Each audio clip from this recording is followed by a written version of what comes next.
ચલો ઓકે ને બોલે હા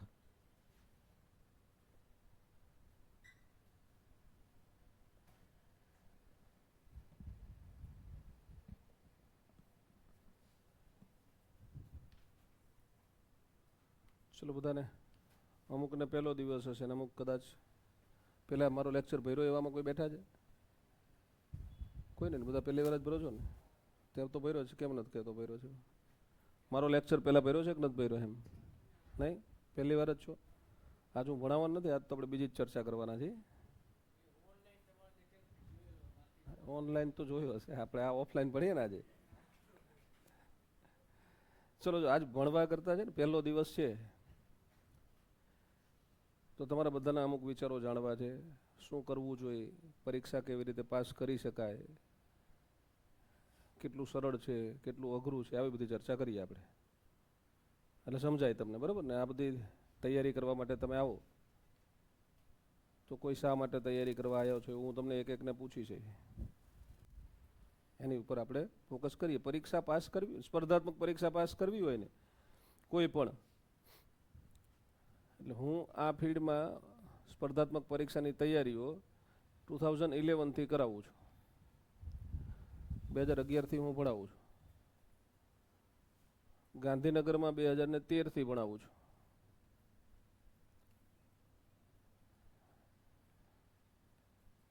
હું પહેલાં સરકારી નોકરી કરતો હતો હવે નથી કરતો સરકારી નોકરી કરતો ત્યારે ફેકલ્ટી તરીકે અલગ અલગ ક્લાસમાં સેવા આપવા માટે જતો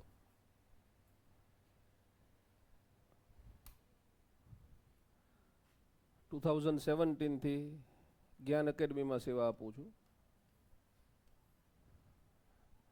2017થી એટલે બહુ બધા વિદ્યાર્થીઓને લગભગ આંકડો ઓફલાઈનનો એવો જાય કે ઓફલાઈનમાં 50,000 60,000 70,000 વિદ્યાર્થીઓને ભણાવે એવું બને ઓનલાઈન તો લાખો વિદ્યાર્થીઓ ભણ્યા છે એપની અંદર ભણ્યા હોય યુટ્યુબમાં ભણ્યા બધા ગણીએ તો બહુ મોટો આંકડો થાય એટલા વિદ્યાર્થીઓ ભણ્યા છે એટલે બધાને આમ મંતવ્ય જાણીએ ને બધાની સાથે મળીએ એટલે અલગ અલગ પ્રકારના વિદ્યાર્થીઓ તૈયારી કરવા માટે આવતા હોય પાસ થવું હોય તો જોઈશું સ્પર્ધાત્મક પરીક્ષા આપણે પાસ કરવી છે તો શેની જરૂર પડે એની ઉપર આપણે ચર્ચા કરવી છે તમે બધાએ મને કહો તો વધારે મજા આવે સ્પર્ધાત્મક પરીક્ષા પાસ કરવી છે તો શેની જરૂર પડે કેમ પાસ કરી શકાય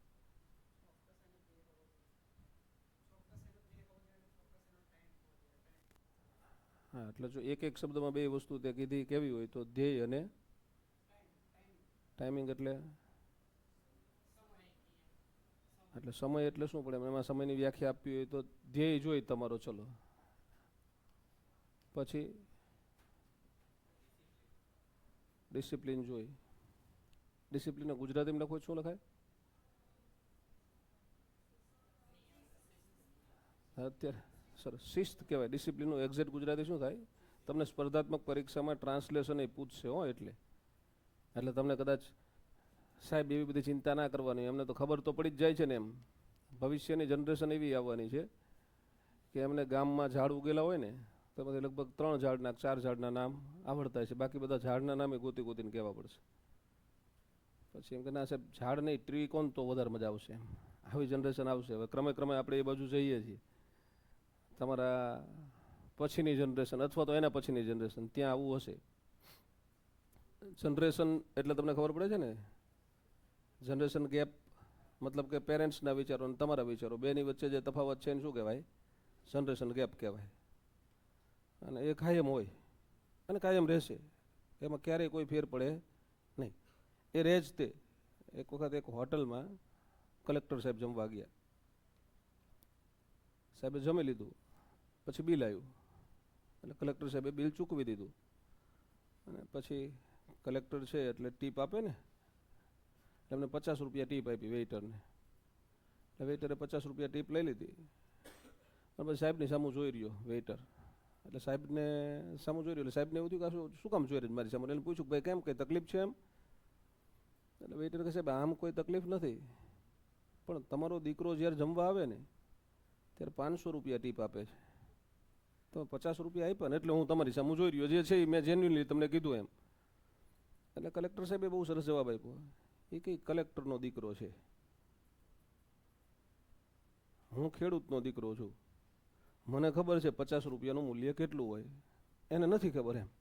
આ જનરેશન ગેપ કહેવાય કે કલેક્ટરનો ઉછેર ખેડૂતે કર્યો હતો એટલે એને 50 રૂપિયાનું મૂલ્ય કેટલું છે એ ખબર પડે છે, અને કલેક્ટરના દીકરાનો ઉછેર છે એ કલેક્ટરે કર્યો હતો એટલે એનો ઉછેર થયો, એને આસપાસ વાતાવરણ કેવું જોયું હતું, કલેક્ટરના ઘરનું વાતાવરણ જોયું હતું, એટલે 500 રૂપિયા આપતા એ ખચકાતો નહોતો. આને જનરેશન ગેપ કહેવાય, અને એ કાયમ રહે. તમને તમારા પેરેન્ટ્સ છે હંમેશા એવું કહેવાના કે અમને તો પગમાં પહેરવા જોડાઈ નહોતા મળતા અને અમે આમ કરતા હતા એમ. 5 વર્ષે એકવાર બૂટ ખરીદવા મળતા હતા, અને અત્યારે છોકરાની ઉંમર 10 વર્ષની હોય ને એની પાસે 5 જોડી બૂટ હોય. 10 વર્ષના બાળક પાસે 5 જોડી બૂટ હોય, 2 જૂતા હોય ને, 1 સેન્ડલ હોય ને, 1 સ્કૂલના શૂઝ હોય ને, 1 પાછા સ્પોર્ટ્સ શૂઝ હોય ને, 1 પાછા માની લો કેઝ્યુઅલ પહેરતો હોય તો એના શૂઝ હોય ને, આટલા બધા જૂતા હોય એવું બને. પણ એ એમના સમયે એટલી વ્યવસ્થા હતી એટલે એવું હતું. તમારા સમયે એમની પાસે સારી વ્યવસ્થા છે એટલે તમને લાવી દે છે ને. એટલે જનરેશન ગેપ રહેવાનો, અને વૈચારિક ગેપ રહે, કારણ કે તમારી ઉંમર જેમ થોડીક મોટી થતી જાય, નાના હોય ત્યારે તમારા માટે તમારા પેરેન્ટ્સ છે એ ભગવાન હોય, ફાધર છે એ હીરો હોય. પછી થોડાક મોટા થાવ ને મારા બાપાને કાંઈ ખબર નથી પડતી, આવું શરૂ થાય. એ જ તમારા હીરો હતા પહેલાં, પણ પછી શું થાય, એ તમારા માટે તમારા સારા માટે કંઈક તમને કહેતા હોય એટલે તમને એ ન ગમતા એવું થાય. એમનો આશય ક્યારે એવો તો હોય જ નહીં કે મારો દીકરો કે મારી દીકરી છે એ પરેશાન થાય, હેરાન થાય, એવો ન જ હોય. એ તમને સારા માટે કહેતા હોય, ને ક્યાંક થોડુંક વધારે પડતું કહેવાય છે તો એવું હોય, બને સ્વાભાવિક છે, એટલે તમને એ સારું ન લાગે. આ ઉંમરે આવું થાય, એ જનરેશન ગેપ છે. અને એમાંય જો તમે મારી ઉંમરે પહોંચી જાઓ ને તો ડબલ સમસ્યા થાય. હું મારા બાપાને એમ કહું પપ્પા તમને ખબર ના પડે, અને નીચે મને એમ કે પપ્પા તમને ખબર ના પડે. તમે 45-50ની આસપાસ પહોંચો ને એટલે શું થાય, ઉપરના સાથે આપણે જનરેશન ગેપ મારે હોય, એમ નીચે ને મારી યાર જનરેશન ગેપ, એટલે બે બાજુ બેલેન્સ કરવું પડે. બહુ ઓછા લોકો એવા હોય જે આ જનરેશન ગેપને મેનેજ કરી શકે. તો તમે કીધું ધ્યેય જોઈ, શિસ્ત જોઈ, બીજું શું જોઈ બોલો તો? આયોજન જોઈ. સરસ. જો પ્રશ્ન શું છે, આ શેના જવાબ આપો તમે? આપણો પ્રશ્ન મગજમાં રાખજો, જે સારા સારા શબ્દો લાગે એ કહેવાના નથી, બોર્ડમાં લખવાના નથી. આપણો પ્રશ્ન શું છે? સ્પર્ધાત્મક પરીક્ષા પાસ કરવા માટે શેની જરૂર પડે, એને તમે જવાબ આપો છો.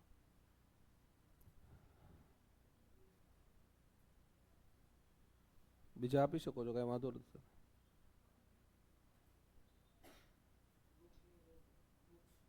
બુક્સની જરૂર પડે, બરોબર છે.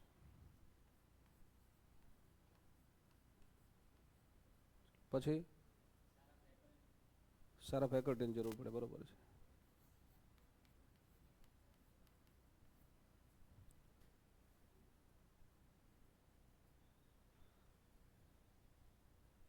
ચલો બીજી, આત્મવિશ્વાસની જરૂર પડે. સરસ. પછી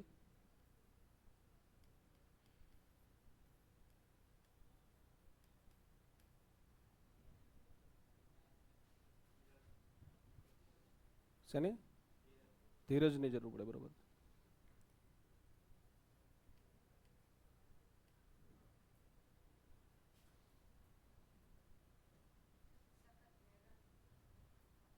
સતત મહેનત. ચલો પછી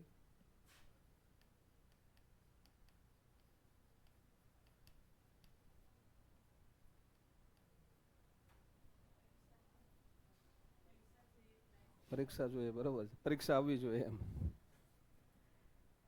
ચલો પછી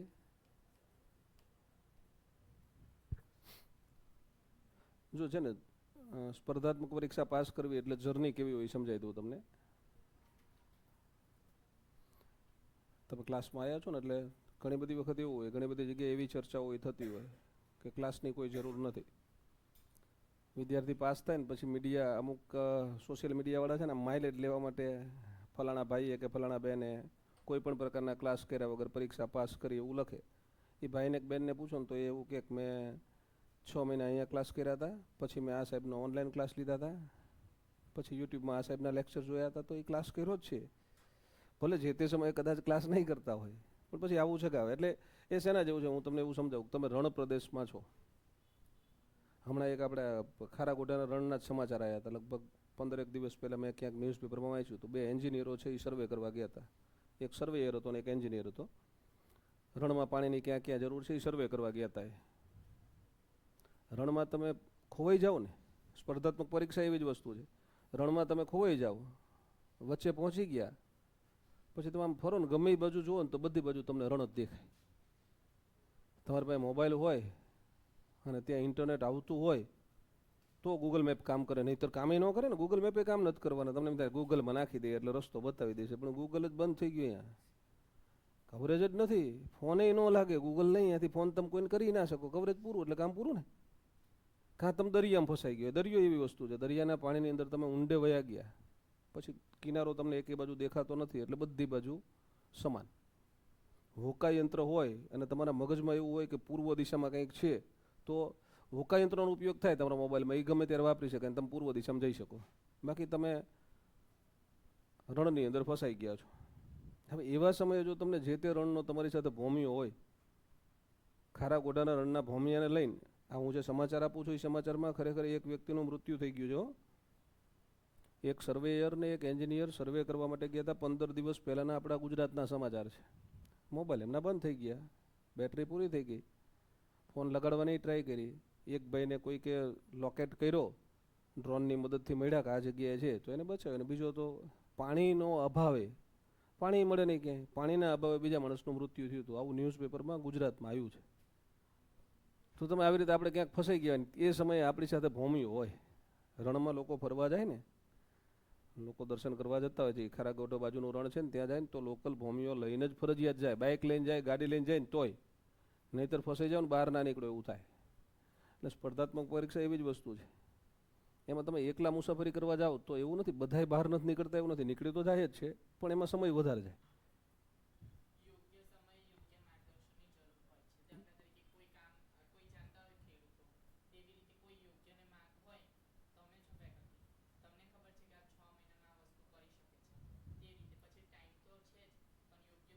એ જ હું તમને ભોમિયાવાળી વસ્તુ એ જ કહું છું કે તમે મુસાફરી કરવા માટે એકલા જાઓ છો. તમે જંગલની અંદર ફરવા ગયા છો, બધી બાજુ ઘનઘોર જંગલ જ છે.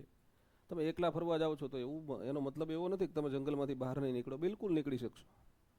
પણ જંગલમાંથી એકલા બહાર નીકળવું છે તો એ થોડોક સમય વધારે લેશે.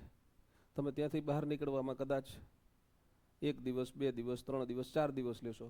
પણ તમે એ જ જંગલનો ભોમિયો તમારી સાથે હોય, જે ચપ્પે ચપ્પાને જાણતો હોય જંગલના, એની સાથે તમે નીકળો તો ફટાફટ આપણને ખબર ના પડે જંગલ ક્યારે પૂરું થઈ ગયું, તમે એમાંથી નીકળી જાઓ. તો એમ સ્પર્ધાત્મક પરીક્ષા પાસ કરવી હોય ને તો હું વર્ષોથી એવું કહું છું મિત્રો, 4 વસ્તુની જરૂર પડે. સ્પર્ધાત્મક પરીક્ષા પાસ કરવા માટે 4 વસ્તુની કાયમ જરૂર હોય. એક, સૌથી પહેલાં તો તમને સારા પુસ્તકો જોઈએ.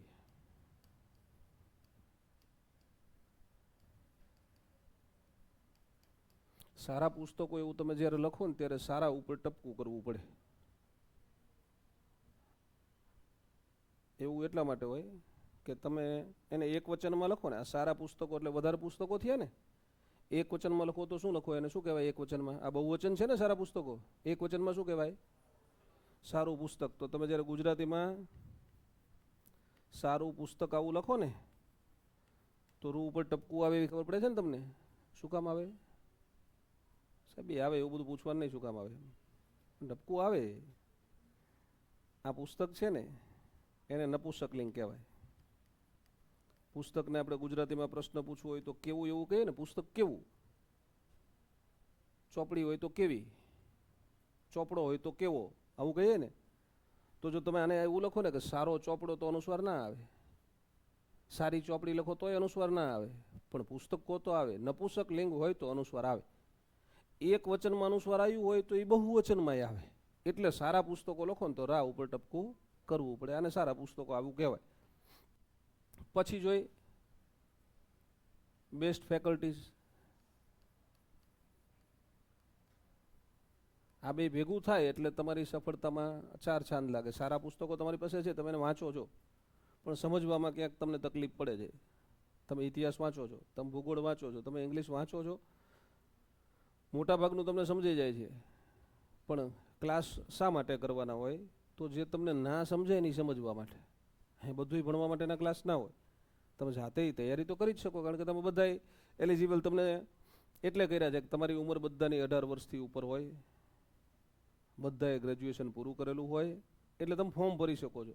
એટલે કે તમે એટલા સક્ષમ તો છો, તમે તમારા રાજ્યની, તમારા દેશની સરકારને સિલેક્ટ કરી શકો છો.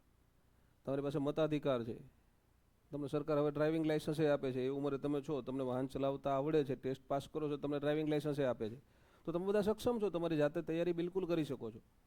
પણ તમારી પાસે સારા પુસ્તકો છે અને તમે વાંચો છો, ને વાંચવામાં સમજવામાં તમને ક્યાંક કોઈક તકલીફ છે, તો શું કરવાનું, ક્યાં જવાનું?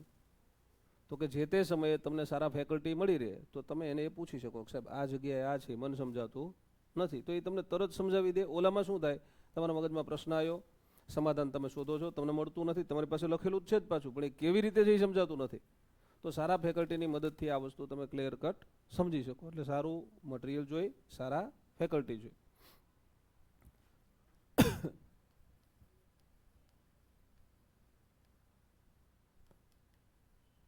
આ એક ખૂબ જ અગત્યનું છે.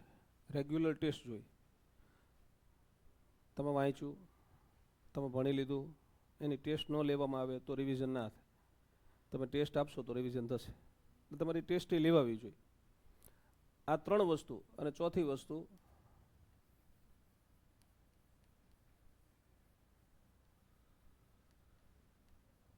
આત્મવિશ્વાસ. તમને વિશ્વાસ હોવો જોઈએ પોતાની જાત ઉપર, તો જ આ ફિલ્ડમાં આવાય. જેને શંકા હોય કે હું પાસ નહીં થયો, એની તૈયારી શું કામ કરવી જોઈએ? કારણ કે તને જ શંકા છે, તું જેમ વિચારે છે તું પાસ નહીં થાય, શું કામ તૈયારી કરે છે? તૈયારી ક્યારે કરવાની હોય? મારે પાસ થવું છે એવો આત્મવિશ્વાસ હોય તો જ કરાય ને. એટલે તમને તમારી જાત ઉપર વિશ્વાસ હોવો જોઈએ. જો તમને વિશ્વાસ નથી તો તમારી યારે છે ને સરસ્વતી માતા ભેગા પરીક્ષા દેવા બેસે ને તોય તમે પાસ ના થાય. ઉપરની ત્રણ વસ્તુ પછીની છે. આત્મવિશ્વાસ સૌથી અગત્યનો, સૌથી વધારે અગત્યનો છે. તમને તમારી જાત ઉપર આત્મવિશ્વાસ હોવો જોઈએ. પછી અમુક પાછા એવા બિનજરૂરી ટેન્શન લેવા પડે કે સાહેબ પણ મને આત્મવિશ્વાસ છે જ નહીં એમ. તો એ આત્મવિશ્વાસ આમ દેખાતો ન હોય તમારામાં. આમ સ્કેન કરીએ એટલે ઓલું સીટી સ્કેન કરે એમ સીટી સ્કેન કરીએ આપણે બોડીનું, તો એમાં આવે કે આત્મવિશ્વાસની ટકાવારી આટલા ટકા છે એમ. એવું કોઈ ના આવે, એવા કોઈ રિપોર્ટ નીકળે નહીં. આત્મવિશ્વાસ નથી તો એ ડેવલપ એ થાય છે. સ્ટેબલ નથી, અનસ્ટેબલ છે તો એને સ્ટેબલ કરી શકાય. કેવી રીતે સ્ટેબલ થાય? તો તમે નાના નાના ગોલ પૂરા કરો. આ સ્પર્ધાત્મક પરીક્ષાની નહીં, આખા જિંદગીની વાત છે હો. જીવનમાં કોઈ પણ જગ્યાએ ગમે ત્યાં જાઓ. હમણાં એક ભાઈ અત્યારે મને ઇન્કવાયરીમાં જ મળવા આવ્યો હતો ભાઈ. એ મને કે સાહેબ હું ક્લાસના નામ નહીં બોલું, એને અલગ અલગ 3 ક્લાસના નામ આપ્યા. મને કે સાહેબ મેં આ ક્લાસમાં ક્લાસ કરી નાખ્યા, આ ક્લાસમાં ક્લાસ કરી લીધા, આ ક્લાસમાં ક્લાસ કરી લીધા. એટલે કે હું તમારા ક્લાસે મળવા આવ્યો તમને, કે હું તોય પાસ નથી થયો, કે મારે એક પરીક્ષા જ પાસ કરવી છે. મેં કીધું બધાને એક જ કરવાની હોય ભાઈ. નોકરી મળી જાય પછી તૈયારી બહુ ઓછા કરવાવાળા હોય છે. એક પરીક્ષા પાસ થઈ જાય એટલે કામ પતી ગયું એમ.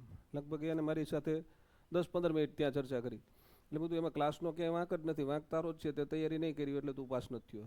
તું ક્લાસને કોઈને કોશિશ નહીં, મારા ક્લાસમાં બેસીને તું બીજા ક્લાસની બુરાઈ કરીશ તો હું તને સાથ નહીં આપું, મને એ નહીં ગમે એમ. તારા ક્લાસમાંથી બીજા કોઈ પાસ થયા કે ના થયા? મને કહે સાહેબ અમુક તો પાસ થયા છે. એ તારી યાર જ ભણતા હતા ને, એ શું કામ પાસ થયા? ફેકલ્ટી તો એ જ ભણાવતા હતા, મટીરિયલ તો એ જ હતું. અમુક પાસ થયા તો પછી સ્વાભાવિક છે કે ક્લાસનું કામ સારું હશે તો જ અમુક પાસ થયા ને. કામ તારું નબળું છે કીધું એમ. મને કે સાહેબ મને ખબર નથી પડતી, હું શું કરું? તું ક્યાંક પ્રાઇવેટમાં નોકરી કર ભાઈ. તું 4 વર્ષથી તૈયારી કરે, 3 ક્લાસ તે પૂરા કરી નાખ્યા તો પૈસા કમાતાય શીખ. પછી મેં એને પૂછ્યું, હું તારા બાપાનો એકનો એક છોકરો છું ને? મને કે હા સાહેબ. તમને કેવી રીતે ખબર પડી? કે મેં તને રાખ્યો છે ને એ ઉપરથી ખબર પડી. કે આટલા ટાઈમથી તને આવી રીતે તૈયારી કરવા દે છે, એનો મતલબ એવો છે કે એમની પાસે પૈસા વધારે છે. અને તું એકનો એક દીકરો, તું હતો ને ભાઈ બેઠો, આ ભાઈ બેઠો ત્યારે ઓફિસમાં જ હતો. એટલે તું ક્યાંક છે ને ખાનગી શાળામાં નોકરી શરૂ કરી દે.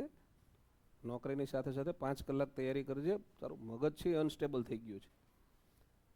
તું તૈયારીને મગજમાંથી નથી કાઢતો, પણ તું એવો ખાલી દોડ કરે છે કે તું તૈયારી કરે છે. તું ખરેખર તૈયારી નથી કરતો. મેં એને એવું પૂછ્યું તું તૈયારી કરતો હોય તો મને બતાય કે ભાઈ ગયા અઠવાડિયે કઈ નોટ બનાવી હતી.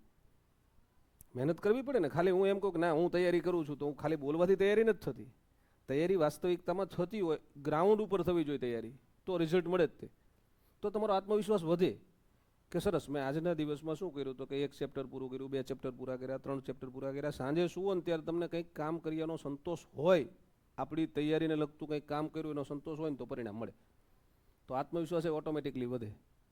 તો તમે સવારમાં ક્લાસ ઉપર આવ્યા, 2 કલાક ક્લાસ તમે અટેન્ડ કર્યા, કે 4 કલાકના ક્લાસ તમે અટેન્ડ કર્યા, પછી ઘરે જઈને ભૂલી જ જાઓ કે તમે ક્લાસ કરો છો. તમે કંઈ રિવિઝન જ ના કરો, તમે કંઈ નોટ જ ના બનાવો, અને આવું તમે સતત કરો તો તમને પરિણામ ના મળે.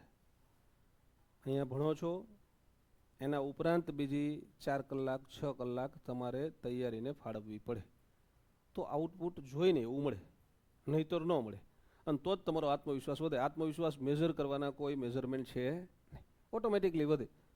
માની લો કે તમે તૈયારી કરવા છો, તમે તદ્દન ફ્રેશ છો, કાંઈ વાંધો નથી. જો અહીંયા કોઈ અનુભવી હોય, અનુભવી એટલે કે સાહેબ હું તો 3 વર્ષથી તૈયારી કરું છું, તો એ અનુભવીના અનુભવનો લાભ લેવો નહીં, એમાં નુકસાન જાય. કારણ કે એ 3 વર્ષથી તૈયારી કરે છે તો એનો મતલબ એવો છે કે 3 વર્ષથી પાસ નથી થઈ શક્યો. તો એ તમને કોઈ સલાહ આપે તો એને એવું કહેવાય કે સાહેબ તમે જે નથી કર્યું એ બધું કહી દો, એટલે આપણે એ બધું કરવાનું છે. કારણ કે અમુક વખત કેવું છે, અમુક વિદ્યાર્થીઓને અમુક વિષયમાં બહુ રુચિ હોય, બહુ રસ હોય, પછી ફેકલ્ટી બની શકે સારા ભવિષ્યમાં. એ કાયમ શું લઈને બેઠો હોય તો કે એને ગુજરાતના જિલ્લા વાંચવાની બહુ મજા આવતી હોય. તો તમે જ્યારે એની પાસે જાઓ ને ત્યારે શું જોતો હોય? ગુજરાતના જિલ્લા. નોટિસ એની બનાવતો હોય ગુજરાતના જિલ્લાની. સાહેબ આ બુકમાંથી ગમે એ પૂછી લ્યો એમ. તો પરીક્ષાવાળો થોડો કે એ જ બુકમાંથી પૂછવાનો છે. તમારે અહીંયા ઓલરાઉન્ડર બનવાનું છે. તમને બધા વિષય અમુક અંશે તો આવડતા હોવા જ જોઈએ. તમે એમ કહો મને ગણિત આવડે જ નહીં તો તમે પાસ ના થાવ. ગણિત વગરની પરીક્ષા હોય ને તમારા નસીબ હોય તમે પાસ થઈ જાઓ. એમ કહો મને અંગ્રેજી આવડે જ નહીં તો ફરી પાછું એની જ વસ્તુ હોય, તમે પાસ થાવ જ નહીં. ભલે અંગ્રેજી તમને ઓછું આવડે એવું કહેશો ચાલશે, બધું ઓછું આવડે એવું કહો તો નહીં ચાલે.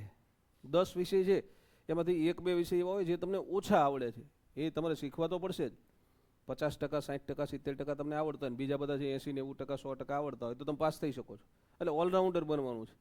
અહીંયા તમને બોલિંગ કરતા આવડતી હોવી જોઈએ, તમે બેટિંગ કરતા હોવા જોઈએ, જરૂર પડે તો વિકેટ કીપિંગ તમે કરતા હોવા જોઈએ. તમને બધું આવડતું હોય તો સારી ફિલ્ડિંગ આવડતી હોવી જોઈએ તો સિલેક્શનની શક્યતા બળવત્તર હોય. નથી આવડતું તો એના માટે તમે અહીંયા શું કામ આવ્યા? ક્લાસમાં શા માટે આવ્યા છો? ફી શા માટે ભરી છે? શીખવા તો ભરી છે ને. અને તમે બધા એટલા મેચ્યોર છો કે તમને અહીંયા ભણાવે ને તમારું ધ્યાન અહીંયા ને અહીંયા હોય, તમે 100% અહીંયા અટેન્શન સાથે ભણતા હોય તો તમને બધાને આવડી જ જાય. ઉંમર તમારા બધાની એ લેવલની છે, ફેકલ્ટી બધા એ લેવલના આવવાના છે. તમને ના આવડે તો જે મિત્રો અહીંયા તમે એકાદ લેક્ચર ભરો છો કે 2 લેક્ચર ભરો છો તો એક ફેકલ્ટી એવા નથી આવતા ને તકલીફ પડે એવા સમજાવે છે ને. બીજી વાર કહો તો ત્રીજી વાર કહો તો ત્રીજી વાર સમજાવશે. એટલે કદાચ તમે ઓનલાઈન ભણતા હોય તો એવું હોય કે તમે ઘરેથી તમારે આમ કમેન્ટ કરીને પૂછવું પડે.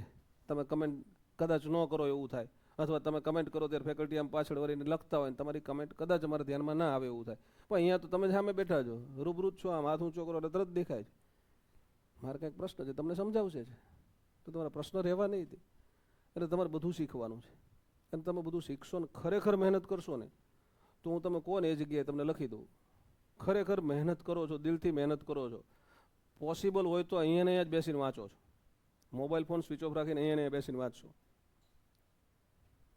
હવે નહીં મોકલવાના કોઈને. હા ને? કેમ મોડો આવ્યો ભાઈ? હા હવે મોડું થાય તો બેસવા નહીં દો. તમે ફી ભર દો તોય નહીં બેસવા દઈએ. ટાઈમસર આવવું ફરજિયાત છે, નહીંતર મોડું પરીક્ષામાં પાસ થવામાં થશે. એટલે તમારા માટે જરૂરી આ 4 વસ્તુ છે: સારા ફેકલ્ટી, સારું મટીરિયલ અને નિયમિત ટેસ્ટ આપણે અહીંથી આપીએ જ છીએ. અગત્યનું, સૌથી વધારે અગત્યનું આમાં આ જ છે, આત્મવિશ્વાસ અગત્યનો છે. ક્યાંય બજારમાં વેચાતો મળતો નથી, પૈસા આપે મેળવી શકાય નહીં. કસરત કરો તો આત્મવિશ્વાસ વધે એવું હોય નહીં. જે કામ માટે આત્મવિશ્વાસ વધારવો છે ને એ કામ કરવું પડે. એટલે માની લો કે આપણે તૈયારીમાં આત્મવિશ્વાસ વધારવો છે તો તૈયારી ખરેખર કરવી પડે. દિલથી તૈયારી કરો છો. અહીંયા તમારું અટેન્શન રહે ને એટલે જ આપણે નિયમ આવા રાખ્યા છે કે તમારે બધા મોબાઈલ ફોન સ્વિચ ઓફ રાખવો પડશે. બાકી તમે મોબાઈલ ફોન સ્વિચ ઓફ રાખો, લાઇબ્રેરીમાં તમે મોબાઈલ ફોન સ્વિચ ઓફ રાખીને વાંચો, એનાથી સંસ્થાના બેંક બેલેન્સમાં કંઈ વધારો થાય ખરો? તમારો ફોન સ્વિચ ઓફ રખાવવું તો દરેક વ્યક્તિ દીઠ મને 1-1 રૂપિયો રોજ મળે એવું થાય?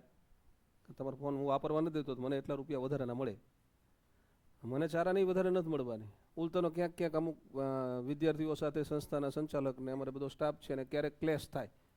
સાહેબ પણ હું તો અહીંથી નીચે ઉતરતો હતો ને ફોન ચાલુ કર્યો. એમ નીચે ઉતરીને જ કરવાનો.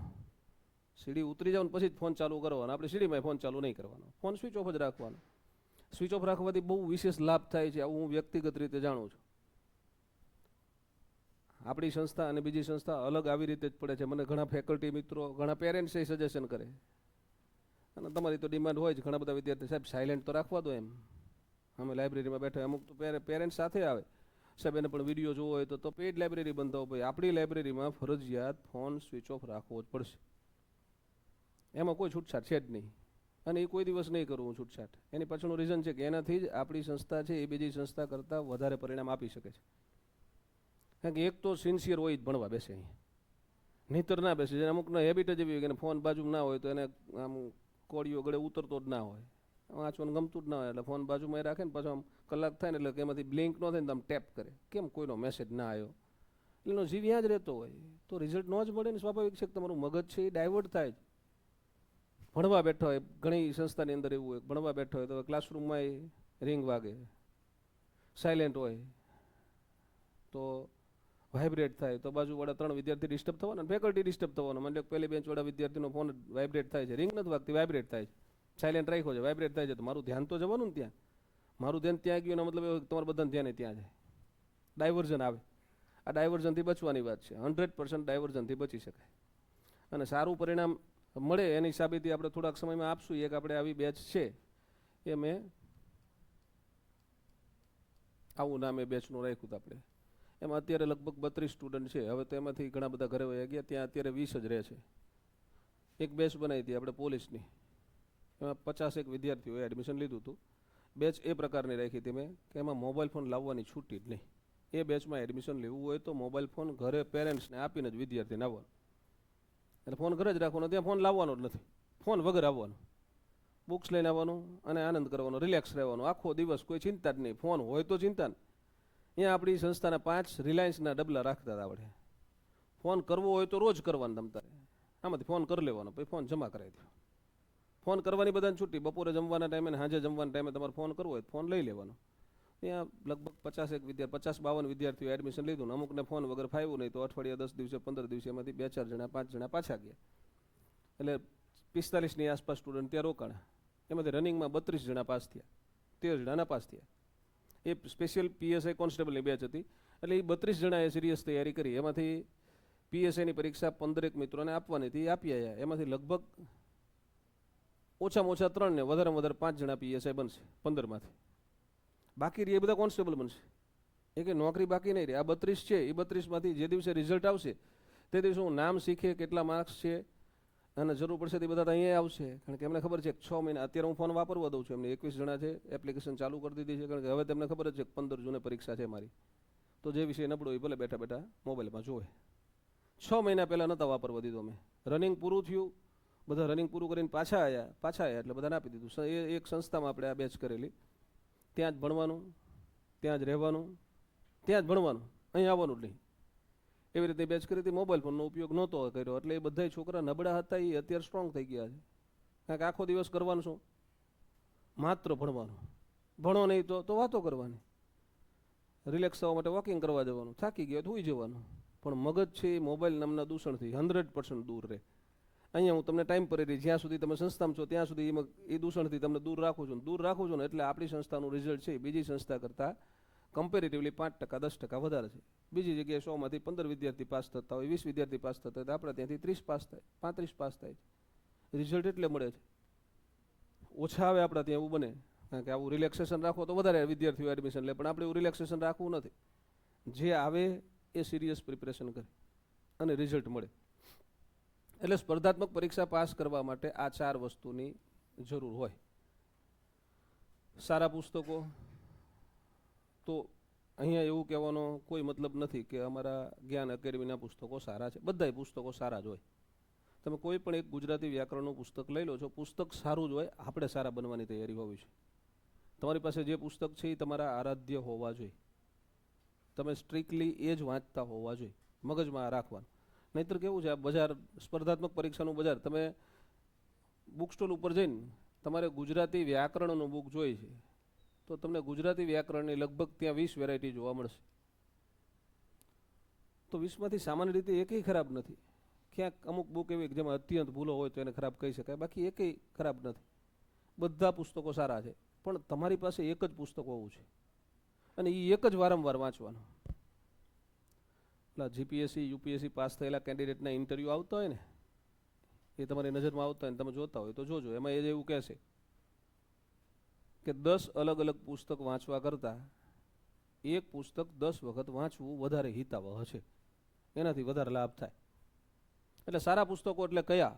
તો સારા પુસ્તકો એટલે એવા નહીં કે જેનું પૂંઠું છે એ બહુ જાડું હોય, સરસ મજાનું એટ્રેક્ટિવ હોય, જેની અંદર કન્ટેન્ટ આપ્યું હોય એ 4 કલરનું હોય, બહુ બધા એની અંદર ચિત્રો આપેલા હોય, કાગળ છે એ બહુ જાડું હોય તો સારા પુસ્તકો કહેવાય, એવું ના હોય. પુસ્તકો બધાય સારા જ હોય. તમારી પાસે જે કોઈ મટીરિયલ, કારણ કે સ્પર્ધાત્મક પરીક્ષા માટે મટીરિયલ બન્યું છે, જે સંસ્થાએ બનાવ્યું છે એ બધા મટીરિયલ સારા છે. આપણે સારા બનવાનું છે, એનો વ્યવસ્થિત ઉપયોગ કરવાનો છે. ઘણા બધા મટીરિયલનો ઉપયોગ એવી રીતે કરે કે મારા પછી મારી નાની બેનની તૈયારી કરવાની છે, એટલે મટીરિયલમાં ક્યાંય લીટોય ન પાડ્યો હોય. ગાંડા પાસ થઈ જઈશ તો એવા 10 સેટ લઈ આવશું. આ સેટ હાચવાની કોઈ જરૂર નથી. આનો તો એટલો ભરપૂર ઉપયોગ કરવાનો, એમાં ક્યાંય એકેય પેજ એવું તો ન જોવું જોઈએ જેમાં એકેય લીટી તમે ના કરી હોય. હાઇલાઇટરનો ઉપયોગ કરો, અંડરલાઇન કરો, પેન્સિલનો ઉપયોગ કરો, કારણ કે પુસ્તકને વાંચવાના કેમ હોય.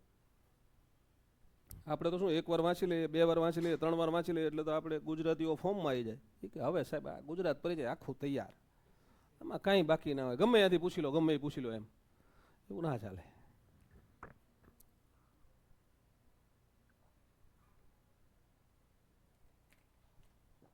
પહેલી વાર વાંચવાનું શરૂ કરો ને, પહેલી વાર ત્યારે જ ઓછામાં ઓછું 5 વાર વાંચવાનું હોય. માની લો તમને અહીંથી અમે કીધું ગુજરાત પરિચયના 1 થી 7 નંબરના પેજની તમારી ટેસ્ટ હશે, તો એને ત્યારે જ 5 વાર વાંચવાનું. પહેલી વાર કેવી રીતે વાંચવાનું, તો કે તમે ન્યૂઝપેપર વાંચો ને એમ ખાલી જસ્ટ વાંચી જાઓ. છાપું વાંચતા ને જેમ પહેલી વાર મટીરિયલ વાંચી લેવાનું. તમને 7 પેજ વાંચવાના કીધા, 10 પેજ વાંચવાના કીધા, એકવાર ખાલી ન્યૂઝપેપર વાંચતા વાંચી જાઓ. બીજી વખત થોડી એવરેજ સ્પીડે વાંચો, ત્રીજી વખત ધ્યાન રાખીને વાંચો. હવે શબ્દો સમજવાનો પ્રયત્ન કરો 3rd ટાઈમમાં. ચોથી વખત પેન્સિલ કે હાઇલાઇટરથી હાઇલાઇટ કરતા જાઓ, જે ના સમજાય ને એને હાઇલાઇટ કરો, અંડરલાઇન કરો. 5મી વખત આરામથી વાંચતા જાઓ, જે નથી આવડ્યું ને લખતા જાઓ. એને યોગ્ય રીડિંગ કર્યું કહેવાય. 5 વાર વાંચવું પડે આવી રીતે. અને નોટ બનાવો તો નોટ કેવી રીતે બનાવવાની એ મગજમાં નોંધ લેજો. નોટ બનાવવાની 2 રીત છે કાયમ. ગમે ત્યાં તમારે નોટ બનાવવી છે તો કેમ બનાવવાની. દાખલા તરીકે તમે કોઈ એક પુસ્તક વાંચો છો, આપણું ગુજરાત પરિચય છે, તમે વાંચવાનું શરૂ કર્યું, તમને પેજ નંબર 1 થી 10ની ટેસ્ટ કીધી છે, 1 થી 5ની ટેસ્ટ કીધી છે, તો એમાંથી વાંચતા વાંચતા તમારી પાસે સમય છે, તમે પ્રાઇવેટમાં ક્યાંય નોકરી નથી કરતા અને માત્ર તૈયારી જ કરો છો. આમાં નોકરી કરતા એવા કેટલા છે, ક્લાસ પૂરો કરીને નોકરી કરવા જવાનું, એવા કેટલા હાથ ઊંચો કરો તો? બધા ફૂલ ટાઈમ તૈયારી જ કરો છો. ગાંધીનગર આવો ને એટલે આ લાભ હોય. તમે અહીંયા આવો એટલે તમે ફૂલ ટાઈમ તૈયારી કરતા હોય. ઘણા બધા ઓનલાઈન તૈયારી કરે એ વિચારે શું કરે, ત્યાં અડધો દિવસ નોકરી કરતા હોય, એની સાથે ઓનલાઈન તૈયારી કરતા હોય, પાછી ઘરની તમે ઘરે બેઠા છો, એમાં ખાસ કરીને બહેનો ઘરે બેઠા છે, ઓનલાઈન તમે ભણતા હોય અને કોઈક મહેમાન આવી જાય તો સૌથી પહેલાં મહેમાનની જવાબદારી કોના ઉપર આવે? તરત જ ઘરના વડીલો છે કે હસબન્ડ છે કે મમ્મી છે કે પપ્પા છે, એમ કે બેટા આજનો દી મૂકી દે ને, એટલે આપણે બંધ કરીને મૂકી દઈએ ફોન બાજુમાં, અને મહેમાનને હાચવવાના, કામમાં હેલ્પ કરવાની. તે દિવસે તમે ટેસ્ટ ન આપો તો એ સ્કીપ થાય. અહીંયા સ્કીપ નહીં થાય, અહીંયા તમારે ફરજિયાત ટેસ્ટ આપવાની છે, ફરજિયાત લેક્ચર ભરવાનો જ છે. તો ગુજરાત પરિચય તમે લઈને બેઠા હોય, તમે વાંચતા હોય તો 2 નોટ બનાવવાની. એક નોટ છે ને એને ડિટેલ્ડ નોટ કહેવાય.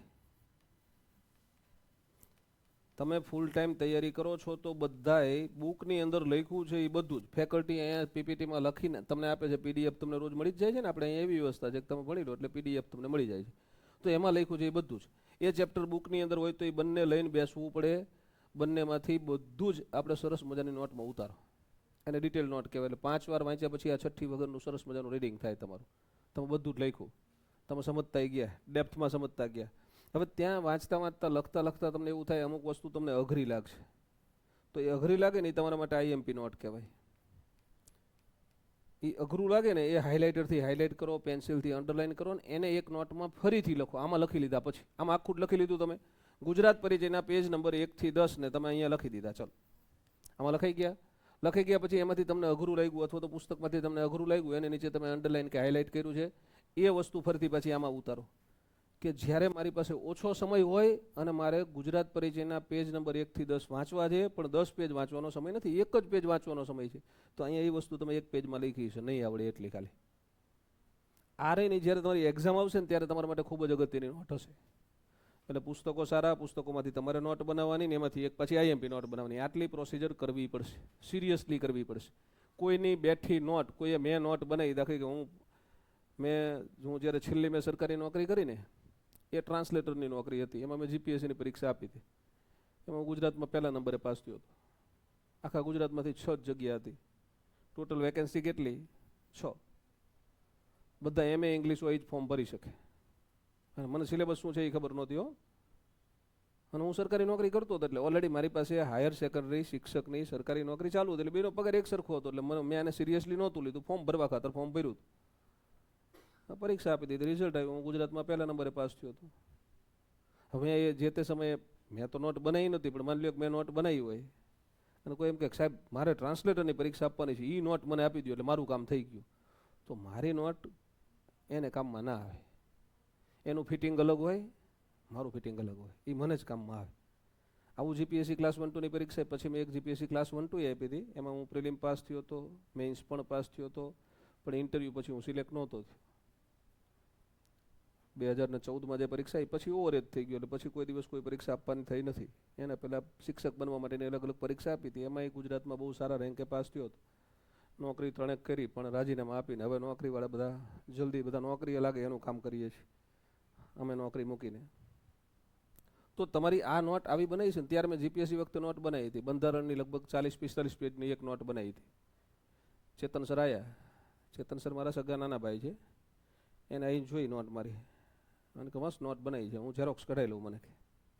એટલે બધું ઝેરોક્સ કઢાવી તો કઢાવી લે, પણ તને કામમાં નહીં આવે. એટલે મને કે કેમ? મેં તો મેં ખાલી એટલું જ લખ્યું છે જેટલું મને બંધારણમાં આવડતું નથી. આવડે છે એ બધું આમાં છે, એ શું કામ લખવું છે? એમ પછી રિવિઝન કરવું છે મારે. હું નોકરી કરતો હતો, સમજજો, મારે સરકારી નોકરી ચાલુ હતી, હું ફેકલ્ટી હતો, ભણાવાઈ જતો હતો, એટલે મારી પાસે સમય ઓછો હતો. એટલે મેં આ નોટ નહોતી બનાવી, ડિટેલ નોટ નહોતી બનાવી, કારણ કે હું આખો દિવસમાંથી 8 કલાક નોકરી કરવા જતો હતો, 2-3 કલાક 4 કલાક બીજે ભણાવવા પણ જતો હતો, એટલે મારી પાસે વાંચવાનો સમય બહુ મર્યાદિત હતો. એટલે મેં શું કર્યું, મેં આઈએમપી નોટ એક જ બનાવી. મારે બસ એનું જ રિવિઝન, મારા મગજમાં જે વસ્તુ લોક છે જ, મને ખબર જ છે કે બંધારણ હું વાંચું ત્યારે મને આ બધું સમજાય છે. નથી સમજાતું, ડાઉટફુલ લાગે છે, રિવિઝન કરવું પડે એવું જરૂરી લાગે છે, એ બધું મેં લખ્યું તેમાં. એની ઝેરોક્સ કરાવીને લઈ જાય, કોઈ પણ વ્યક્તિ લઈ જાય તો એને કામમાં ના આવે, કારણ કે એમાં મને ન આવડે એ જ લખ્યું છે. એ આઈએમપી નોટ એને કહેવાય. મટીરિયલ આને બનાવ્યું કહેવાય. અમુક એમ કે મટીરિયલ લઈ આવીએ, તો મટીરિયલ એ કામમાં કોઈ દિવસ ક્યાંય ના આવે. તમારું બનાવેલું મટીરિયલ જ તમને કામમાં આવે, અને એ આજીવન કામમાં આવે. તમે એક પરીક્ષા પાસ કરી લીધી, માની લો કે તમારે રેવન્યુ તલીટે બની ગયા, કે વિલેજ પંચાયત સેક્રેટરી બની ગયા તમે, કે જુનિયર ક્લર્ક બની ગયા, સિનિયર ક્લર્ક બની ગયા, હેડ ક્લર્ક બની ગયા, તો કોઈ જે આત્મવિશ્વાસુ ઉમેદવાર હશે, કોન્ફિડન્ટ ઉમેદવાર હશે ને, એ બેસી નહીં રહે, એના પછી પરીક્ષા તો આપશે જ બીજી. તો બીજી પરીક્ષામાં તમારા માટે આ પુસ્તક કરતાં હવે વધારે અગત્યનું આ બે થઈ જશે. જ્યાં સુધી તમે પરીક્ષા આપવા માગશો ત્યાં સુધી તમારું આ મટીરિયલ છે એ તમને હેલ્પ કરશે. તમને મજા આવશે, કારણ કે તમે જાતે લખ્યું છે. એ તમારે રિવિઝન કરવું હોય તો ફટાફટ રિવિઝન થઈ જશે. એટલે સારા પુસ્તકોની વ્યાખ્યા સમજાઈ ગઈ. બીજા નંબરે શું જોઈએ, તો કે સારા ફેકલ્ટી જોઈએ, બેસ્ટ ફેકલ્ટીઝ જોઈએ. તો આપણે ત્યાં તમને ભણાવવા આવે, તમારામાંથી અમુક બેઠા છો, આઈ કાર્ડ પહેરેલા છે, મતલબ કે તમે પહેલાં ભણો જ છો અહીંયા, તો એ બધા ફેકલ્ટી તમને બેસ્ટ લાગે છે કે નથી લાગતા? આપણે ત્યાં બેસ્ટ ફેકલ્ટી ન હોય ને તો ભણાવવા આવી જ ના શકે. આપણે તો ફેકલ્ટી સિલેક્શનની પ્રોસિજર તમને હું 5 મિનિટમાં કહી દઉં કેવી હોય. બહુ બધા વિદ્યાર્થીઓ, કારણ કે હવે તો આપણી સંસ્થા બહુ મોટી થઈ ગઈ, આપણી પાસે અત્યારે 51 ફેકલ્ટી મિત્રો તો છે. 50 ફેકલ્ટી મિત્રો આપણી પાસે છે. ઘણી બધી સંસ્થામાં 2 જ જણા ભણાવતા, અમુક સંસ્થા એવી એમાં એકલા જ બધું ભણાવતા. તો અહીંયા અમે બધા કેપેબલ છીએ. ઘણા બધા ફેકલ્ટી મિત્રો આપણી પાસે જ્ઞાનમાં એવા છે. જ્ઞાન એકેડમીમાં મારે એકલાને બધું ભણાવવું છે તો હું ભણાવી શકું છું. મને વિજ્ઞાનમાં રસ નથી પડતો, બાકી ઇતિહાસ ભણાવું તો ઇતિહાસ ને, ભૂગોળ ભણાવું તો ભૂગોળ ને. માની લો ઇતિહાસ શરૂ કરવો છે અત્યારે જ, દાખલા કે આપણે આ લેક્ચરને પડતો મૂકીને હિસ્ટ્રી ભણાવું છે મારે તમને, તો હું સાંજે 8 વાગ્યા સુધી તમને એક ઊભા ના થવા દઉં, ત્યાં સુધી ઇતિહાસ ભણાવું. એટલું ઇતિહાસ ભણાવી શકાય. સિંધુ ખીણની સભ્યતાથી શરૂ કરીએ, કોને ખોદકામ કર્યું ને, ક્યાં ખોદકામ કર્યું ને, ક્યારે ખોદકામ કર્યું ને, પહેલાં કયું સ્થળ મળ્યું ને, એની કઈ કઈ વસ્તુઓ વખણાય ને, ધોળાવીરામાં ખોદકામ થયું તો શું ને, કેટલા લેયરમાં ધોળાવીરા છે ને, આ સિંધુ ખીણથી શરૂ કર્યું. પછી વૈદિક સંસ્કૃતિ આવે તો વૈદિક સંસ્કૃતિની અંદર જઈએ. દરેક તબક્કાની અંદર બહુ આરામથી ભણાવી શકાય. ભૂગોળ ભણાવવું છે તો ભૂગોળ ભારતના નકશાથી શરૂઆત કરાવડાવું હું તમને. નકશાની અંદર કયું રાજ્ય ક્યાં આવ્યું છે, પછી દરેક રાજ્યની 5-10 અગત્યની બાબતો કહું, ત્યાંથી શરૂઆત થાય. પછી તમે નદીઓ કહો તો નદીઓ, ને પહાડો કહો તો પહાડો, ને અભયારણ્યો કહો તો અભયારણ્યો, બધામાં જવાય. સાંસ્કૃતિક વારસો કહો તો સાંસ્કૃતિક વારસાની ચર્ચા કરીએ, મજા આવે. તમને મજા આવે ને મને મજા આવે. મને બધું આવડે, પણ મને બધું આવડે મારે તમને બતાવવાનું ના હોય. મને જે સૌથી સારું આવડે ને હું તમને ભણાવું તો તમને યોગ્ય રિઝલ્ટ મળે. એવી રીતે આપણે અહીંયા જે ફેકલ્ટી સિલેક્ટ કર્યા છે એ જે તે વિષયના એના એક્સપર્ટ ફેકલ્ટી છે. એમાંથી ઘણા બધા એવા છે જેને બધા વિષય ભણાવતા આવડે છે, અને એમાંય પીપીટીમાં લખીને લઈને આવવું હોય ને લીટી જ કરવી હોય તો કોને બધા વિષય ના આવડે? એમ તો બધા ભણાવી જ શકાય. પણ આપણે ફેકલ્ટી સિલેક્ટ એવી રીતે કરીએ, કોઈ એક વ્યક્તિ ફેકલ્ટી તરીકે એપ્લાય કરે, અથવા મને મળવા બહુ આવે, મહેશ સર તમારે ત્યાં વેકેન્સી હોય ને તો મારે આ વિષય ભણાવવો છે. એટલે હું કહું કાંઈ વાંધો નહીં, મળવા આવજો. એટલે મળવા આવે એટલે આપણે ડેમો લઈએ. પહેલી પ્રોસિજર આ છે. એમાં જો મારા થકી સિલેક્શન થયું હોય તો એ ફેકલ્ટી કોઈ દી ક્યાંય પાછો ન જ પડે. ક્યાંક કોઈ હું નથી બેઠો, મેનેજમેન્ટમાં કોઈ બીજું બેઠું છે અને સિલેક્શન કરે તો થોડુંક પ્લસ માઇનસ ચલવે. હું બહુ સ્ટ્રિક્ટ છું, ફેકલ્ટી સિલેક્શનની બાબતમાં બહુ સ્ટ્રિક્ટ છું. એટલે ફેકલ્ટી મળવા આવે એટલે હું કહું સાહેબ ડેમો આપવો પડશે. એટલે કે કંઈ વાંધો નહીં સાહેબ, અત્યારે જ આપી દઉં. એટલે હું કહું સાહેબ ડેમોના 2 કટકા હશે, એક 30 મિનિટથી કલાક તમને ગમે તે અને અહીંયા મને ગમે તે તમારે ભણાવવાનું થશે. ફેકલ્ટીને તમે ડેમો આપવાનું કોને એટલે એને જે સૌથી સારું ચેપ્ટર આવડતું એ જ ભણાવે. અને એ જુઓ એટલે આપણને એવું જ લાગે ફેકલ્ટી સારું ભણાવે છે. પણ હું પછી એને એવું કહું કે પછીની 1 કલાક મારી, પહેલી કલાક તમારી, પહેલી 30 મિનિટ તમારી. તમારે કલાકનો ડેમો આપવો છે, 30 મિનિટ તમને સારું લાગે એ ભણાવો.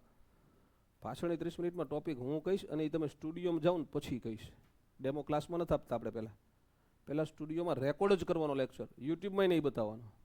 ફેકલ્ટી આવે એટલે સ્ટુડિયોમાં મોકલવાનો અને આવી જ સ્લાઇડ આપવાની, કોરી સ્લાઇડ, એની અંદર કંઈ લખેલું ના હોવું જોઈએ.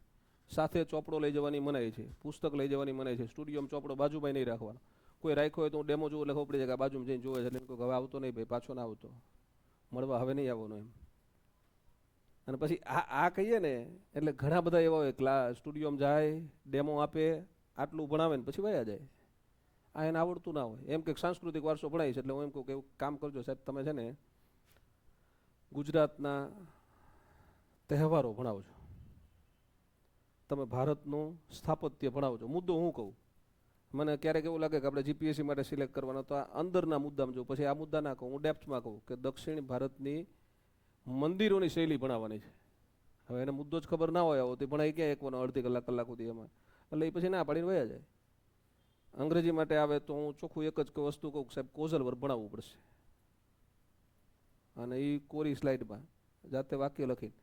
એટલે ફેકલ્ટી ઘણા બધા ડેમો આપવા આવે એટલે અડધો ડેમો મૂકીને વયા જાય છે. અડધો એટલે કે એમને જે આવડતું એ ભણાવે છે, નથી ભણાવતા એવું નહીં. પણ પછી ફોન કરીને કે નહીં કે સાહેબ મને સિલેક્ટ કરશો કે એને ખબર પડી જ જાય કે હું સિલેક્ટ નહીં થઈ શકું એમ.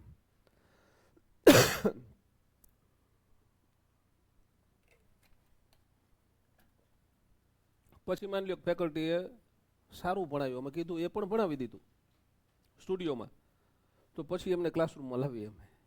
અને એ કઈ બેચમાં? જૂની બેચમાં, નવી બેચમાં નહીં. જૂની બેચ હોય ને જે પૂરી થવામાં હોય ને અહીંયા બધા આમ ખુખાર બેઠા હોય, બધા વિદ્યાર્થીઓ બેઠા હોય ને ઓફલાઈન, એ બધા ભણીને બેઠા હોય, કારણ કે એમને બધું આવડતું જ હોય. 5 મહિનાથી ભણતા હોય, 6 મહિનાથી ભણતા હોય, એ બેચમાં એમને ડેમો આપવા મોકલવાના. એમાં એમને કહેવાનું કે તમારે ભણાવવું એ ભણાવવાની છૂટી. પણ એમાં અમે બધા પ્રશ્નો પૂછવાવાળા બધા વિદ્યાર્થીઓ બેઠા હોય. એ લેક્ચર પૂરો થાય પછી તમને અમે નાની નાની ચિઠ્ઠી આપીએ, આવડેવડી ચબરખી આપીએ. ઓલી 60 માર્કવાળી OMR સીટ આવે છે ને એનું કાં તો ચોથિયું કાં તો અડધિયું કરીને આપે. એમાં 4 જ શબ્દ લખ્યા હોય, એવરેજ, ગુડ, બેટર અને બેસ્ટ.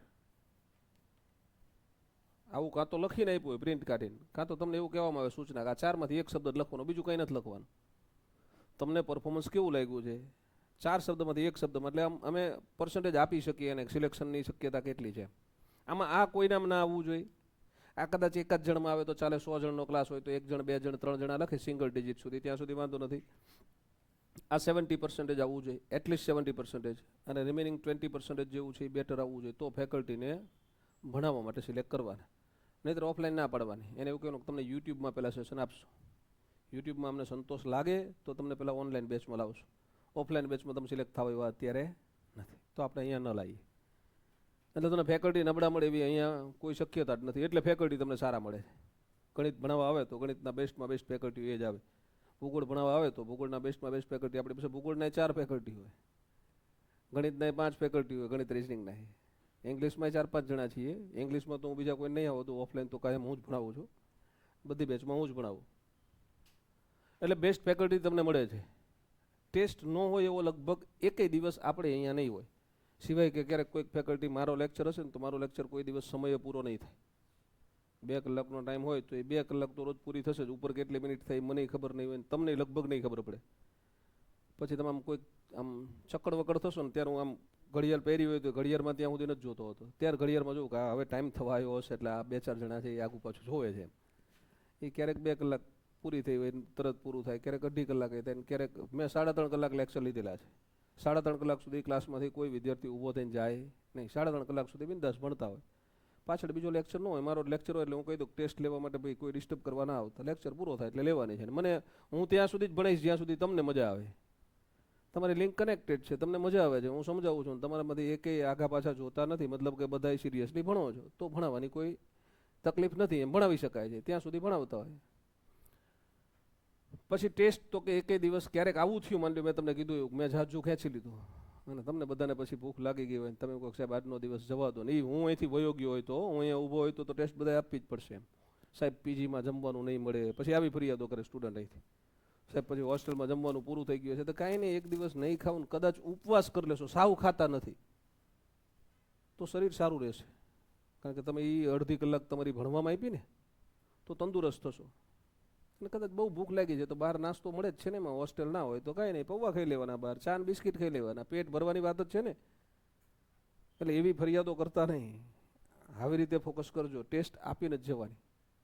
પછી અમુક વાર એવું થતું હોય છે, અમુક વિદ્યાર્થીઓ આવે ને પછી લેક્ચર પૂરો થાય ને પછી એમ કે સાહેબ મારે આજે છે ને મારી કોલેજ જવાનું છે, તો કારણ કે લેક્ચર ભરવા તું આવ્યો તો હવે ટેસ્ટમાં તને કોલેજ યાદ આવી તો લેક્ચરે ભરવા નહીં આવવાનું. લેક્ચર ભરો એટલે ટેસ્ટ ફરજિયાત આપવી જ પડે, એકેય દિવસ ટેસ્ટ ન હોય એવો દિવસ જ નહીં હોય.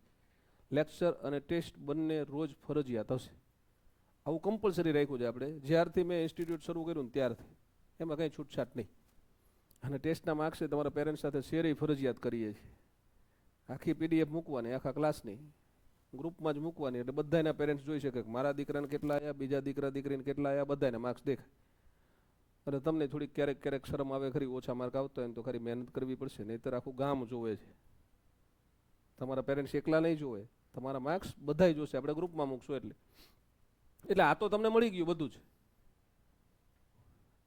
આની કોઈ ટેબ્લેટ હોતી નથી, અહીંથી આપી શકતા નથી અમે, એ ડેવલપ કરવું પડે અને એ બિંદાસ ડેવલપ થાય.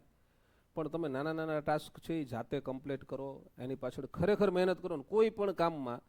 આ સ્પર્ધાત્મક પરીક્ષાની વાત છે, આ કદાચ પૂરી થાય પછી તમારામાંથી બધાને સરકારી નોકરી મળશે એવું નથી, ઘણા બધાને મળશે, ઘણા બધાને નહીં મળે એવું થશે, અમુકને મળશે, ઘણા બધાને ન મળે એવું થાય, એવરેજને મળે, એક મોટા લોટને ન મળે એવું થાય, અને તમે બધાય ખરેખર સારી મહેનત કરતા હોય તો એવું થાય તમારામાંથી ઘણા બધાને મળે, થોડાકને ન મળે એવું થાય.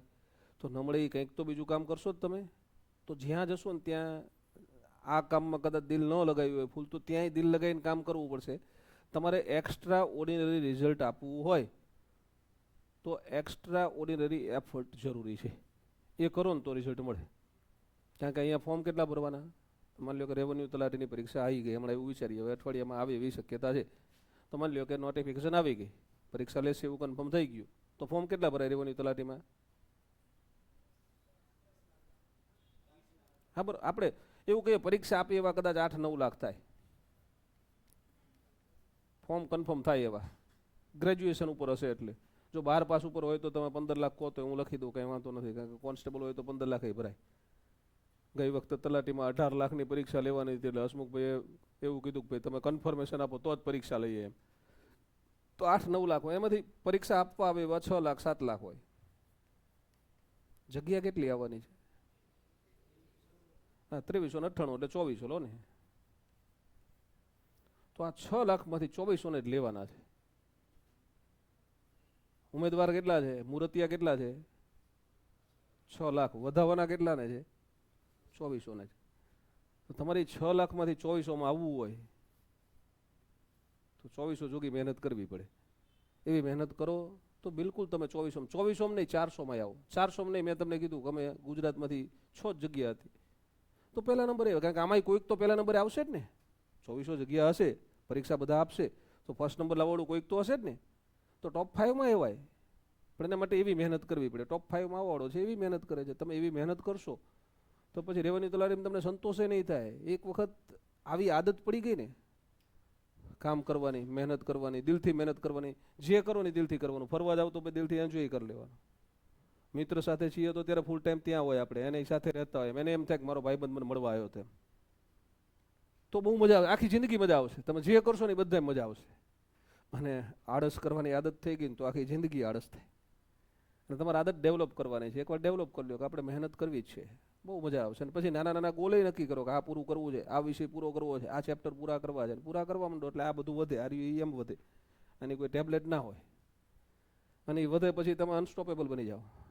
પછી તમને કોઈ રોકી ના કે રેવન્યુ તલાટી પાસ, સાહેબ પાછળ ડીવાયએસઓ આવી પાસ, પાછળ ક્લાસ 1 2 આવી સાહેબ ઇન્ટરવ્યૂ આપવાનું છે. પણ એ લેવલે તમારે તમારી જાતને ડેવલપ કરવી પડે. આ બધી વસ્તુ છે એ સહાયક છે. જોજો આ કેવું છે તો કે આ ગાડીમાં નાખવાનું પેટ્રોલ છે, ગાડી તો જ ચાલે, નહીતર ચાલે નહીં. તડકો ન લાગે એટલે ઓલા આપણે સાઈડમાં શેડ કરીએ ને, આ શેડ છે. આ તો કે તમારી ગાડી ઊભી રહે તો ધક્કો મારવાવાળા કોઈક જોઈએ એટલે ધક્કો મારવાવાળા છે, ગાડી ઊભી રહે ચાલુ કરી દે છે એમ. ગાડી તો આ જ છે, ચલાવનાર તમે ડ્રાઈવર છો. ગાડી કેવી એવરેજ આપશે, ગાડી ક્યાં પહોંચશે એ ડ્રાઈવર ઉપર ને ગાડી ઉપર જ ડિપેન્ડ છે. ડીઝલ તો બધે સરખું જ હોય. ગાડી ઊભી રહે તો ધક્કો મારવાવાળા છે, તમારી ગાડી ઊભી નહીં રહેવા દે. તમને તડકો ન આવે એટલે તમને છાંયો, તમને તકલીફ હોય ત્યારે તમારા પ્રશ્નનું સમાધાન આપવા માટે ફેકલ્ટી છે. પણ સિલેક્શન કોઈ એવું વિચારતું હોય કે આના હિસાબે થાય તો ન થાય. સિલેક્શન શેના હિસાબે થાય? આના હિસાબે જ થાય. એટલે ઘણા બધા એવા ઉદાહરણ તમને જોવા મળે કે છોકરાએ ઘરે બેસીને તૈયારી કરી અને પરીક્ષા પાસ કરી. ભલે એને ઓનલાઈન ક્યાંક ક્લાસ જોઈન કર્યા હોય એવું હોય, પણ હોય શું, આત્મવિશ્વાસ જરૂરી છે. તમને ઓફલાઈન આવ્યા તો વિશેષ લાભ એ છે કે તમે ફરજિયાત નિયમિત રહેશો. ઓનલાઈન વાળો છોકરો સ્વેચ્છાએ ડિસિપ્લિનમાં રહી અને નિયમિત રહ્યો હોય ત્યારે એ રિઝલ્ટ લાવ્યો. એટલે તમે અહીંયા આવ્યા છો, એક વખત મગજની અંદર ડિઝાઇન બનાવી નાખો કે મારે આ કરવું છે. આ એક પ્રકારની તપશ્ચર્યા જ છે. સ્પર્ધાત્મક પરીક્ષાની તૈયારી કરવી એટલે તપશ્ચર્યા કરવી. તમે તપશ્ચર્યા કરવા માટે તૈયાર હોય, બોલો અર્જુન તપશ્ચર્યા કરવા બેસે, પછી 6 મહિના પૂરા થાય, 6 મહિના સુધી રોજ આંખો બંધ કરીને બેઠો એવું ના હોય. એ ખાતો પીતો તો હતો ત્યારે, પણ પછીનો સમય છે એ બધો શેમાં આપતો હતો? માત્ર ભગવાનનું નામ લેવામાં. પછી ભગવાન શિવ પ્રસન્ન થાય, બોલ બેટા શું જોઈ છે એમ અહીંયા પછી એક એક વિષય પ્રસન્ન થાય. તમે તપશ્ચર્યા કરવા બેસો ને, 1 મહિનો માની લો કે તમને અમે ગુજરાતી વ્યાકરણ ભણાવવાનું શરૂ કર્યું, તમે દિલ દઈને ભણી લીધું, તમે એની સાથે સાથે બુકમાંથી રિફર કરતા જાઓ છો, તમારી પાસે ટેસ્ટ લઈએ છીએ એ સારી રીતે આપો છો, તો ગુજરાતી વ્યાકરણ ઓકે થઈ ગયું. એટલે તમારી પાસે એક હથિયાર તૈયાર થઈ ગયું તપશ્ચર્યાના કારણે. પછી પરીક્ષા એટલે યુદ્ધ છે. પછી યુદ્ધના મેદાનમાં તમે જાઓ, તમારી પાસે આમ તમે તીર ફેંકવું હોય તો તીર એવું ધારદાર છે કે સામે વડાને હરાઈ જ દો. તલવાર તો સાહેબ એવી ઘસી ઘસીને ચકચકિત કરી દીધી છે કે ગમે આવે કાપી જ નાખીએ, મૂકીએ જ નહીં હવે એમ.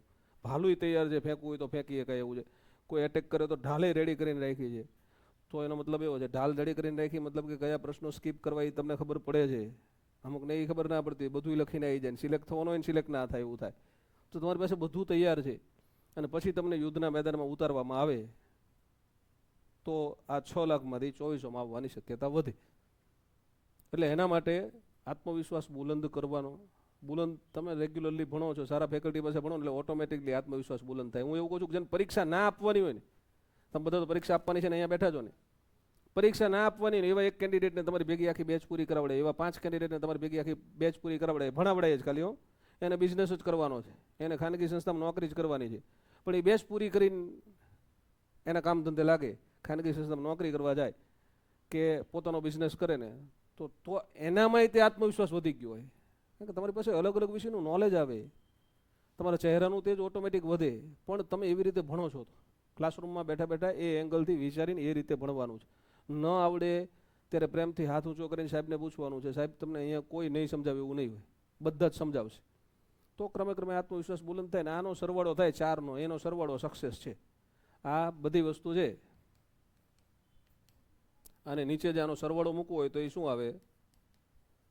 તો કે એનો સરવાળો જ સફળતા છે, ઓવરઓલ સફળતા. એ પરીક્ષામાં સફળતા, આગળ જતાં તમને એવું થાય કે ભાઈ તમે અમારી જેમ નક્કી કરો કે હવે મજા નથી આવતી, સરકારી નોકરી નથી કરવી, નોકરીની સાથે સાથે નાનો મોટો બિઝનેસ શરૂ કર્યો અને બહુ મોટો બિઝનેસ થઈ જાય, તમને મજા આવે. જોકે મેં તો નોકરી મૂકીને પછી મોટો બિઝનેસ કર્યો એવું થયું.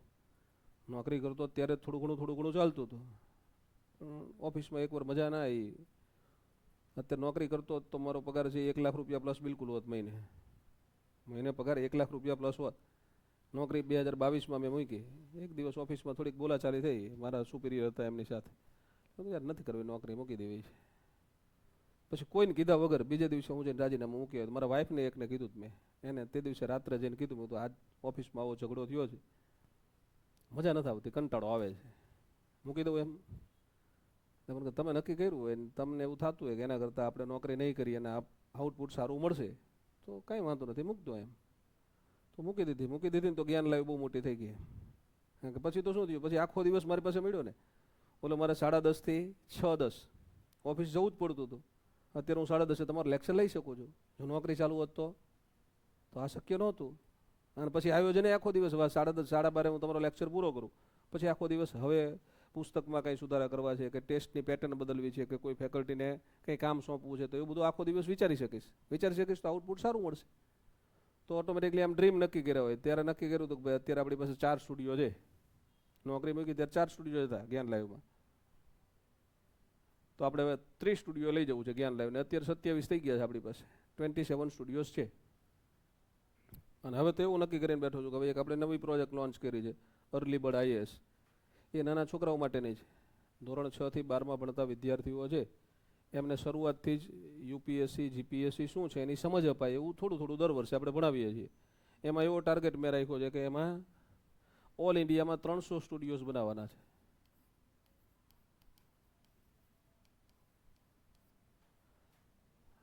અત્યારે આપણી પાસે જ્ઞાન લાઈવ જ્યાં કેમ્પસ છે ને ત્યાં 12 સ્ટુડિયો છે. અહીંયા તમારા 4 ક્લાસ છે, 4 સ્ટુડિયો છે. આ અત્યારે ઓનલાઈન સ્ટ્રીમ થઈ શકે છે અહીંથી. અને 4 સ્ટુડિયો અહીંયા છે. 12 ને 4 16 થયા. 4 સ્ટુડિયો જૂની ઓફિસે ઊભા છે. 16 ને 4 20 થયા. સુરેન્દ્રનગરમાં 2 સ્ટુડિયો છે. હિંમતનગરમાં 3 સ્ટુડિયો છે. સુરતમાં 2 સ્ટુડિયો છે. કોઈ ફેકલ્ટી સુરતની છે ને એમને સુરતથી ભણાવવું હોય તો આપણે ત્યાં અત્યારે ભણાવી શકે છે, એ લેક્ચર ત્યાંથી લે છે. કોઈ હિંમતનગરના છે તો હિંમતનગરથી ભણાવી શકે છે, કોઈ સુરેન્દ્રનગરના છે તો એ સ્ટુડિયોમાંથી લેક્ચર લે. જે વિદ્યાર્થી ઘરે બેઠો બેઠો ઓનલાઈન ભણતો એને તેવું જ લાગે કે સાહેબ જ્ઞાન લાઈવમાંથી લેક્ચર લે છે, પણ વ્યવસ્થા બધે છે. અને આમાં 300 એટલે કરવાના છે કે આમાં તો આખા ઇન્ડિયામાંથી લેક્ચર લેવાના છે, ખાલી ગુજરાતમાંથી નહીં હોય. એમાં હું મરાઠી મીડિયમ શરૂ કરીશ તો મરાઠી મીડિયમના ફેકલ્ટીઓ ગુજરાતમાં ના જ હોય ને, સ્વાભાવિક છે. એ મુંબઈમાં હોય, મહારાષ્ટ્રમાં હોય, તો ત્યાં આપણા થોડા સ્ટુડિયો છે અને ત્યાંથી મેનેજમેન્ટ થતું હશે. પણ એના માટે કેવું છે કે તમારા મગજની અંદર ડિઝાઇન હોવી જોઈએ. તમે આત્મવિશ્વાસુ બનતા જાઓ ક્રમે ક્રમે. તમારો એક ગોલ પૂરો થાય એટલે તમે બીજો ગોલ નક્કી કરો, બીજો પૂરો થાય એટલે ત્રીજો ગોલ નક્કી કરો. સ્પર્ધાત્મક પરીક્ષામાં મેં અહીંયા એવા ઘણા બધા વિદ્યાર્થી જોયા જેને 8 નોકરીઓ લીધી હોય, 1 by 1, ક્રમ બાય ક્રમ.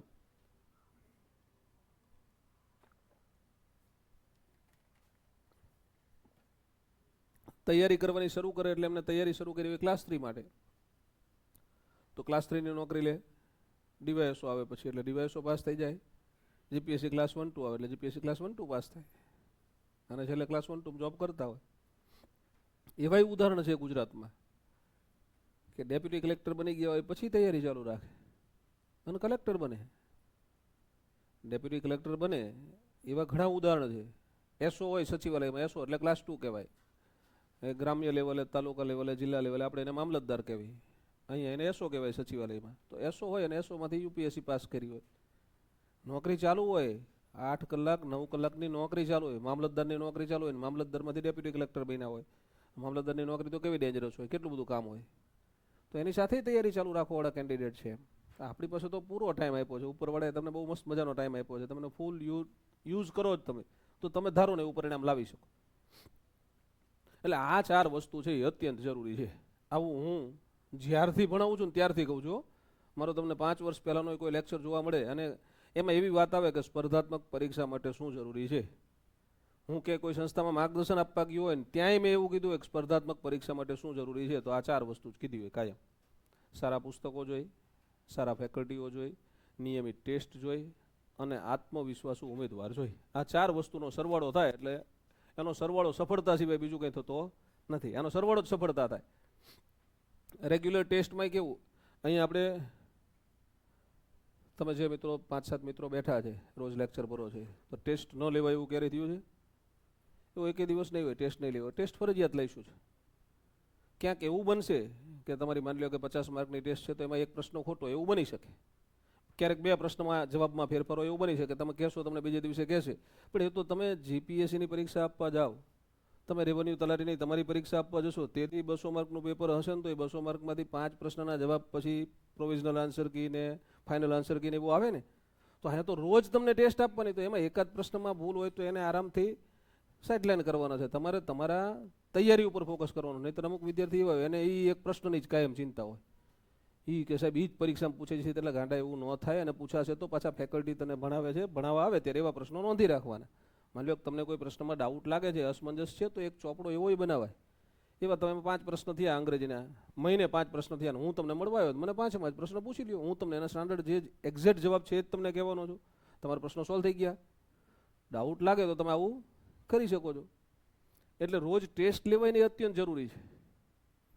જીપીએસસી 12 મહિને એકવાર ટેસ્ટ લે, 200 માર્કની ટેસ્ટ હોય અને એને તો કોર્ટ સુધી લઈ જાય. એમાં 20 પ્રશ્ન ખોટા હોય, 10 પ્રશ્ન ખોટા હોય તો રોજ એકાદ પ્રશ્નમાં આગું પાછું હોય તો એ માનસિક ચિંતાનો વિષય નથી. તમારી ટેસ્ટ લેવાય એ અત્યંત જરૂરી છે.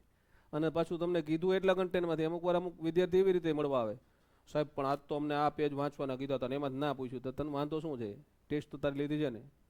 અને ક્યારેક આવી રીતે પૂછવું જ જોઈએ. હું તો એવું કહીને જ રાખું છું એમને, ક્યારેક આકસ્મિક બદલી જ નાખવાનું, પેપર બદલી નાખવાનું, આ ક્લાસનું અહીં આપતો, નાનું અહીં આપતો. તો તમને માનસિક તૈયારી ખબર પડે ને કે ભાઈ ગમે તે પેપર આવે તો તમે સ્વસ્થપણે એ પેપરને લખી શકો છો. પરીક્ષામાં ખબર છે આપણને કયા પેજમાંથી પેપર આવશે, આપવાનું જ છે ને. તોય તો ક્યારેક ક્યારેક એવું પેપર આવે ને તોય આપવાનું. હું તો કહું છું અમુક વાર, પણ એ લોકો સામાન્ય રીતે તો તમારી વ્યવસ્થા મુજબ જ ટેસ્ટ લે છે.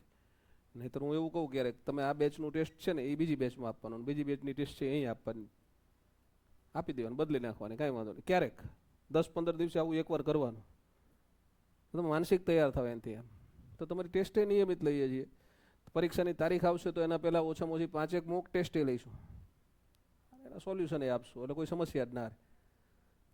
તમારે જે મિત્રો ઓફલાઈન તૈયારી કરે ને એમને OMR શીટમાં નંબર લખવામાં કોઈ દિવસ ભૂલ ના પડે. કારણ કે તમે રોજ પ્રેક્ટિસ કરો ને, રોજ તમારા હાથમાં OMR શીટ આવે, રોજ તમે એમાં તમારો નંબર લખો. બાકી એવાય સિંગલ ડિજિટમાં 2%, 5% એવા વિદ્યાર્થીઓ હોય છે પરીક્ષા આપવા આવે ને તે દિવસે સાચો નંબર નથી લખી શકતા. OMR શીટ કેમ ભરવાની એ ખબર ના હોય. ઓનલાઈન તૈયારી કરી હોય પણ ઓનલાઈન ટેસ્ટ તો ના આપી શકાય ને, OMR શીટ વાળી ના જ આપી શકાય ને. હાર્ડ કોપીમાં આપવાની હોય તો સમસ્યા જ થાય ને. એને ઓનલાઈન ટેસ્ટ આપી હોય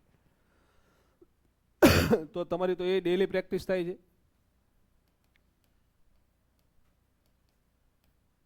રોજ OMR શીટમાં પ્રેક્ટિસ થાય એટલે ત્યાં તમારે નંબર લખવામાં ભૂલ ના થાય. એમને ભૂલ થાય, આપણે ભૂલ ના થાય, એટલે એ ક્ષતિ અટકે તમારી. અને અહીંયા ભૂલ થઈ ગઈ એટલે તો પછી પેપર ચેક થવાની શક્યતા તદ્દન નીકળી ગઈ. તમારું પેપર ચેક ન થાય, ક્વોલિફાય થવાનો કોઈ ચાન્સ જ નથી રહેતા પછી. એમ પછી તમને માની લો કે આ સ્પર્ધાત્મક પરીક્ષા બાબતે તમને કોઈ પણ પ્રકારના પ્રશ્નો હોય તો તમે આજ મને બિલકુલ પૂછી શકો છો. પણ હું 1-2 સજેશન એના પહેલાં તમને આપી દઉં કે તમે અહીંયા આવ્યા છો ને તમે તૈયારી કરવાનું નક્કી કર્યું છે,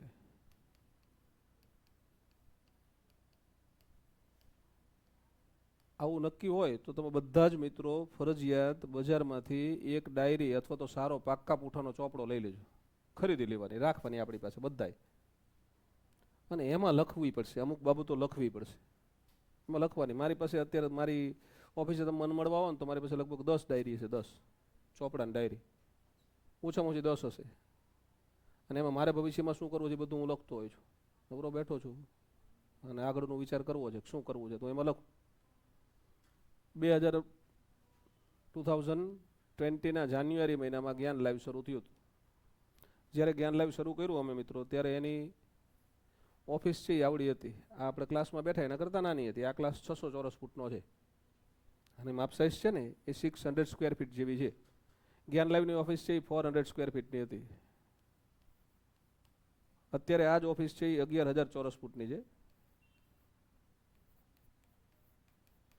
પણ ત્યારે 400 ચોરસ ફૂટમાં એ શરૂ થયું હતું. આ એક સ્ટુડિયો અને આ અમારી ઓફિસ.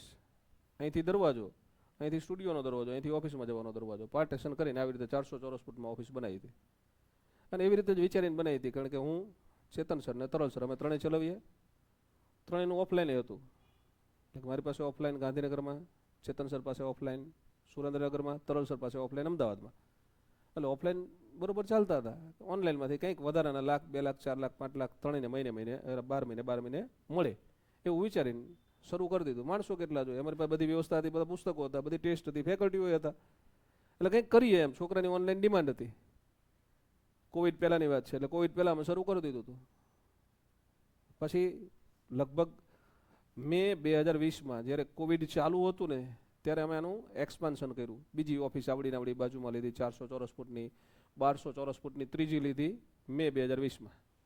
અને ત્યારે અમે ત્રણેય ભાઈઓ બેઠા હતા અને મેં આવું કીધું, 1-2 મેનેજમેન્ટવાળા માણસો બેઠા હતા, અમારું જે મેનેજમેન્ટ કરતા એ બધા, કે આ પ્રતિક મોલમાં ઓફિસ હતી આપણી. પ્રતિક મોલના 3જા માળે જેટલી ઓફિસો ખાલી છે, લગભગ 10,000 ચોરસ ફૂટ જેટલી ઓફિસો ખાલી હતી, એ બધી આપણે જ ભાડે લેવાની છે. એમ ભાડે આપણે જ લેવાની. અહીંયા બધે જ્ઞાન લાઈવ ચાલશે.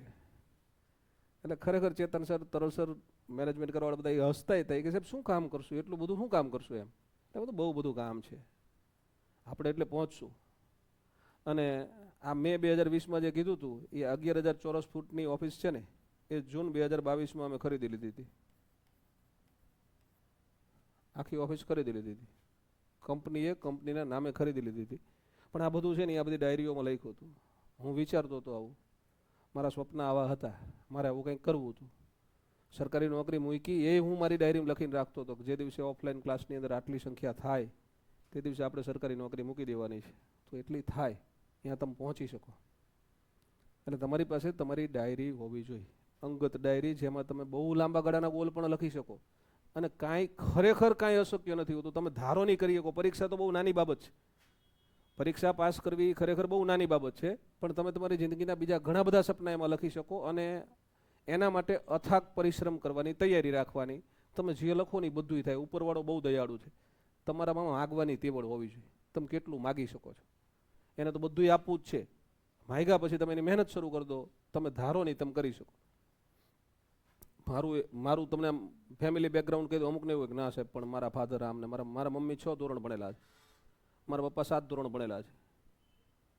મારા ફાધર છે અમારે ટ્રક હતી, પહેલાં ટ્રક ડ્રાઈવર હતા ને પછી ટ્રક એમને ખરીદી હતી. મારા મેરેજ થયા ત્યાં સુધી એ ટ્રક ચલાવતા હતા, ટ્રક ઉપર અમારું ગુજરાન ચાલતું હતું. પણ ડ્રીમ એમ નહીં, જે કરવું એ સારી રીતે કરવાનું એવું શીખવું હતું.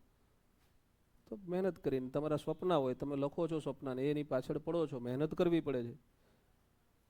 રાતે વિચારેલું સપનું સવારે પૂરું થાય એવું નથી હોતું, પણ એક દિવસ ચોક્કસ પૂરું થાય છે. એના પાછળ તમે પડવા માટે તૈયાર હોવા જોઈએ.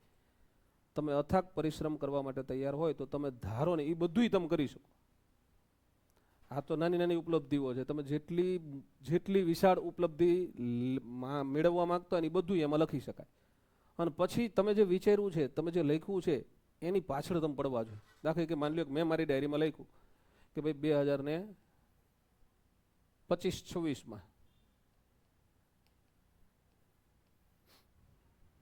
2 પરીક્ષામાં પાસ થવું છે, એક નહીં 2 પરીક્ષા. મારું નામ 2 પરીક્ષામાં મેરિટમાં આવવું જોઈએ 25-26માં. આવું ડાયરીમાં લખ્યું તમે. પરીક્ષા કઈ તમને ખબર નથી અત્યારે. અથવા માની લો કે તમે રેવન્યુ તલાટીનો જ ગોલ લઈને પડો છો, તમે લખ્યું કે રેવન્યુ તલાટી પાસ કરવી છે. નંબર એ લખ દો અંદર, કયા નંબરે પાસ કરવી છે. રેવન્યુ તલાટીની પરીક્ષા આવે એટલે મારું નામ મેરિટમાં 118માં નંબરે આવવું જોઈએ, એવી રીતે પાસ કરવી છે. આવું ડાયરીમાં લખી દીધું તમે. પછી રાત્રે સુવા જાવ રોજ, ત્યારે રોજ શક્ય હોય તો રોજ ને, રોજ ના થાય તો એટલીસ્ટ અલ્ટરનેટ ડે, રોજ રાત્રે સૂતા સૂતા તમારા બ્રેઇનને મોબાઈલ ફોન બાજુમાં મૂકી દીધો હોય, તમને મોબાઈલ ફોન ડિસ્ટર્બ ના કરતો હોવો જોઈએ. તમે સુવાની તૈયારી કરો છો, એના પછી તમે સૂઈ જવાના હોય. એવા સમયે તમારે તમારા બ્રેઇનને આ ઓર્ડર આપવાનો કે રેવન્યુ તલાટીની પરીક્ષા આવે આવનારી, એમાં મારે એ પરીક્ષા છે એ આ ક્રમે પાસ કરવી છે. એના માટે શું જરૂરી છે? મટીરિયલ જોઈએ, ફેકલ્ટી જોઈએ, ટેસ્ટ જોઈએ, ભણવું જોઈએ, એ બધું તમે કરો જ છો. કોઈ ઘરે માની લો કે ખેતરની અંદર ખેતી કરનાર ઉમેદવાર છે, એ આવું લખીને પછી રાતે હું એને એમ કે મારે પાસ કરવી છે, એના માટે ભણે જ નહીં, તૈયારી જ ના કરે, તો એ નંબર ન લાવી શકે, પણ તમે લાવી જ શકો. તમે નંબર લેવો, તમે હું એવું કહું છું કે તમે એની અંદર એવું લખી દેશો કે નંબર 1 તરીકે પાસ થવું છે, તો નંબર 1 તરીકે પાસ થઈ શકાય. પણ એના માટે એને પછી રોજ યાદ કરવાનું, એના માટે ઘટતી બધી જ તૈયારી કરવાની. લખી દીધું તમે અંદર કે આ નંબરે પાસ કરવી છે, અને પછી રિઝલ્ટ આવે ને તે દિવસે એવું થશે. આવા મેં ઘણા બધા ઉદાહરણો જોયા છે કે તમે ધારેલો હોય ને એ નંબર અથવા એની આસપાસના નંબરે તમે પાસ થશો. મેરિટમાં તમારું નામ એ નંબરે હશે, પણ એના માટે તમારે એને ભૂલવાનું નથી. એટલે હું રોજ રાત્રે કહું છું કે રોજ રાત્રે તમે સુવો ત્યારે સૂતા પહેલાં તમારો ફોન જોવાનો તમે જોઈ લીધો, સોશિયલ મીડિયાએ જોઈ લીધું, પણ સુવો ત્યારે પછી ફોન બાજુમાં નહીં રાખવાનો, નેટે ચાલુ નહીં રાખવાનું, પછી બ્લિંકે ના થવો છે.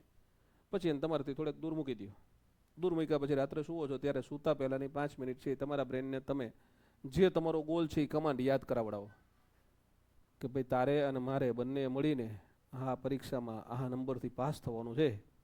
એટલે કદાચ એવું થાય તમે પહેલી વાર આવો કમાન્ડ આપ્યો હોય ને તમે હંમેશા એવો કમાન્ડ આપતો હોય કે હું તો 2 માર્કે નપાસ થઈ જાઉં છું, હું તો 1.5 માર્કે જ રહી જાઉં છું, ગઈ પરીક્ષામાં હું 4 માર્કે જ રહી ગયો હતો, આવો કમાન્ડ આપતો ને એટલે એવો કમાન્ડ સ્વીકારી લીધો હોય. પણ તમે એને એવું કહો ને કે 118માં નંબરે પાસ થવું છે, એ કે શક્ય નથી, એમ ના પાડશે તમને. તમારું બ્રેન ના પાડશે એટલે બોલશે નહીં,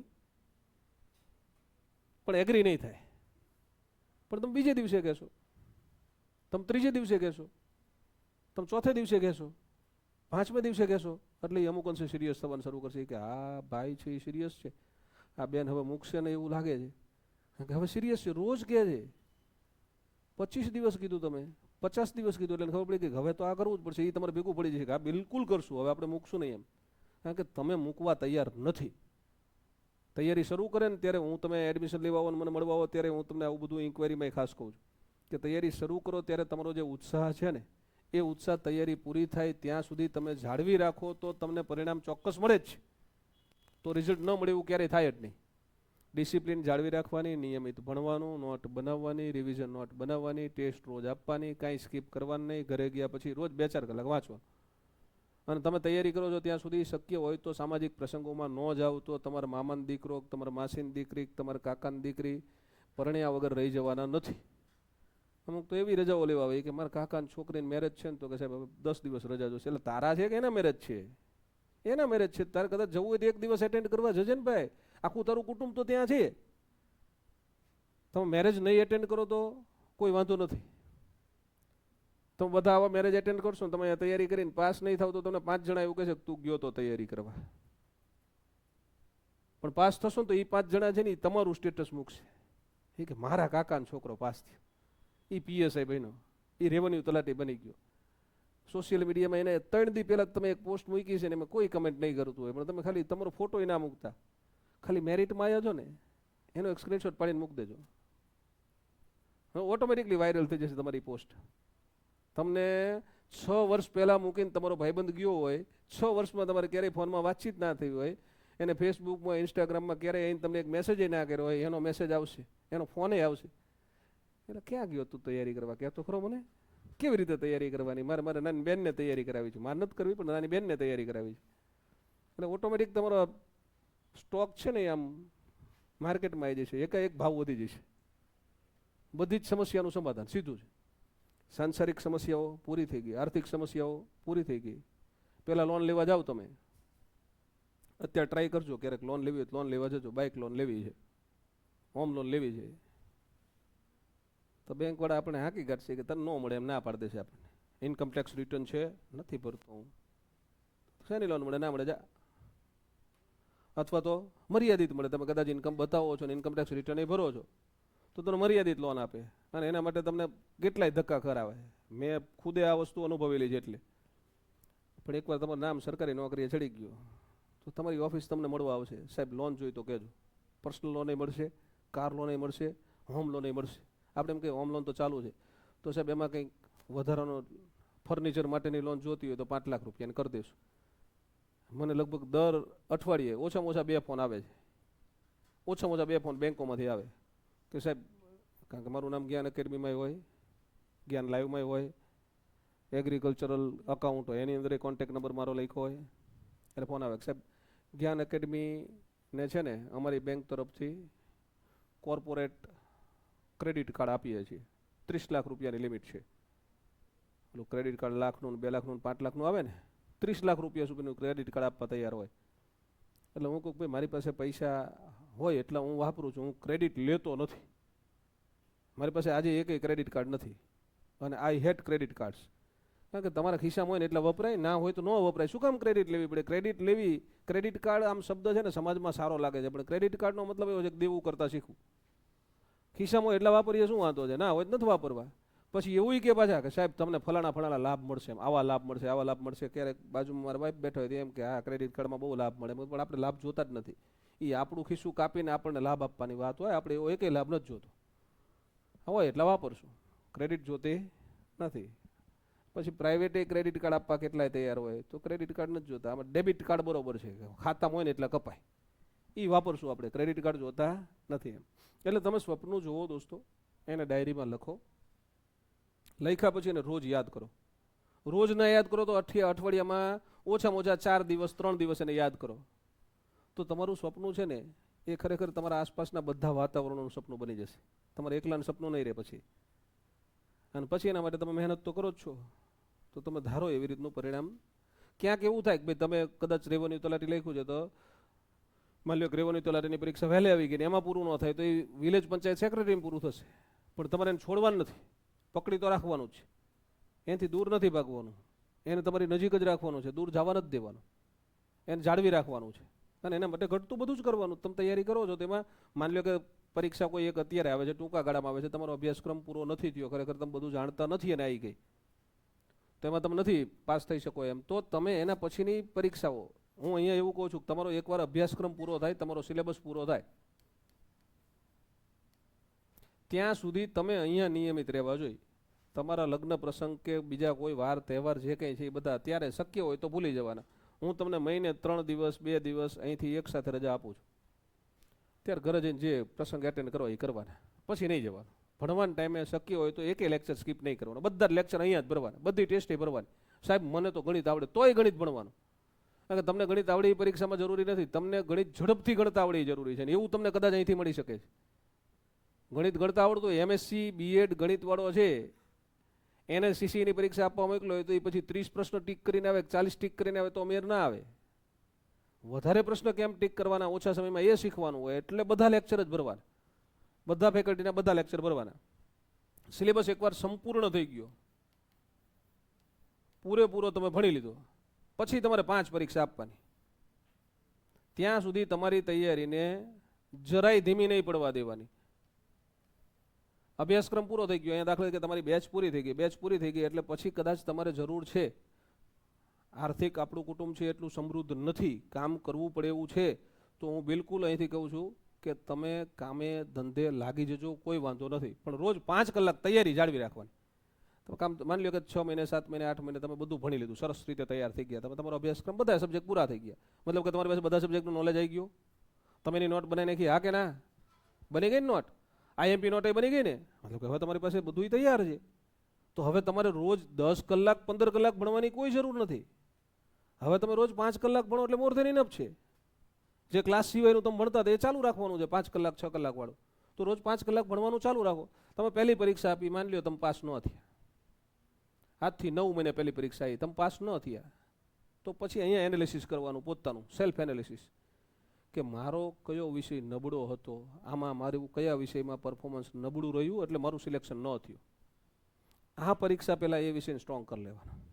પછીની પરીક્ષા છે એ 15 દિવસે, મહિને 2 મહિને હોય ને, તો એ ગાળામાં તમારો જે વિષય નબળો હતો, એક વિષય નબળો હતો કે 2 વિષય નબળા હતા, એ સારી રીતે તૈયાર કરી નાખવાના. તમને એપ્લિકેશન તો લાંબા ગાળા માટે આપીએ છીએ ને, અમે એટલે જ આપીએ છીએ, ઘરે જઈને તૈયારી ચાલુ રહે.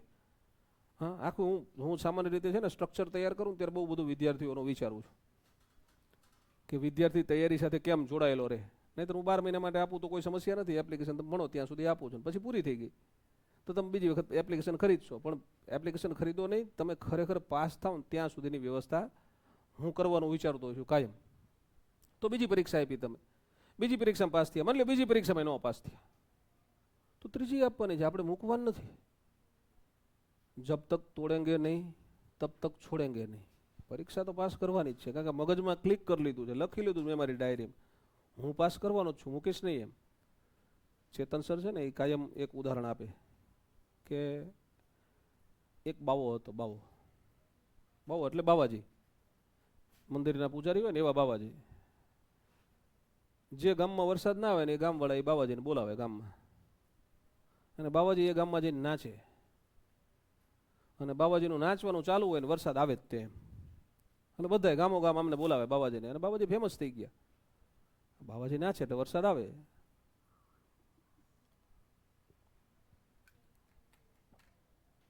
જે ગામમાં વરસાદ ના આવે એ ગામવાળા બોલાવે. એટલે એકવાર 4-5 મિત્રો ભેગા થઈને અમને ટીખળ કરવાનું નક્કી કર્યું કે આને થકવી દઈએ, હવે ના વરસાદ આવે એવું કહે ના આવે એવું કે ગોતી. એટલે ચેતન સર તો એવું કે કતકામાના રણમાં લઈ ગયા, પણ આપણે એવું કહીએ કે એને કચ્છના રણમાં લઈ ગયા, જ્યાં 2-3 વર્ષે એકવાર વરસાદ આવે એમ, એ જગ્યાએ લઈ ગયા. બાવાજીને કે અહીંયા વરસાદ નથી આવતો. બાવાજી કે કાંઈ વાંધો નહીં, કરો હાલો, તબલા તૈયાર કરો, મંજીરા તૈયાર કરો, ઝાંઝર બાંઝર આપી દો, મને આપણે નાચવાનું છે, વરસાદ લાવવાનો જ છે. બાવાજીએ નાચવાનું શરૂ કર્યું. સવાર થઈ, બપોર થઈ, વાદળ તો કોરું ડિબાંગ હતું, વરસાદ આવે એવું લાગતું નહોતું. સાંજ પડી, રાત પડી, વરસાદ ના આવ્યો. બીજો દિવસ થયો, બાવાજીનું નાચવાનું ચાલુ છે, તબલાવાળા બદલાતા જાય થાકી જાય એટલે, મંજીરાવાળા બદલાતા જાય થાકી જાય એટલે, બાવાજી થાકે નહીં. બીજો દિવસ પૂરો થયો, વરસાદ ના આવ્યો.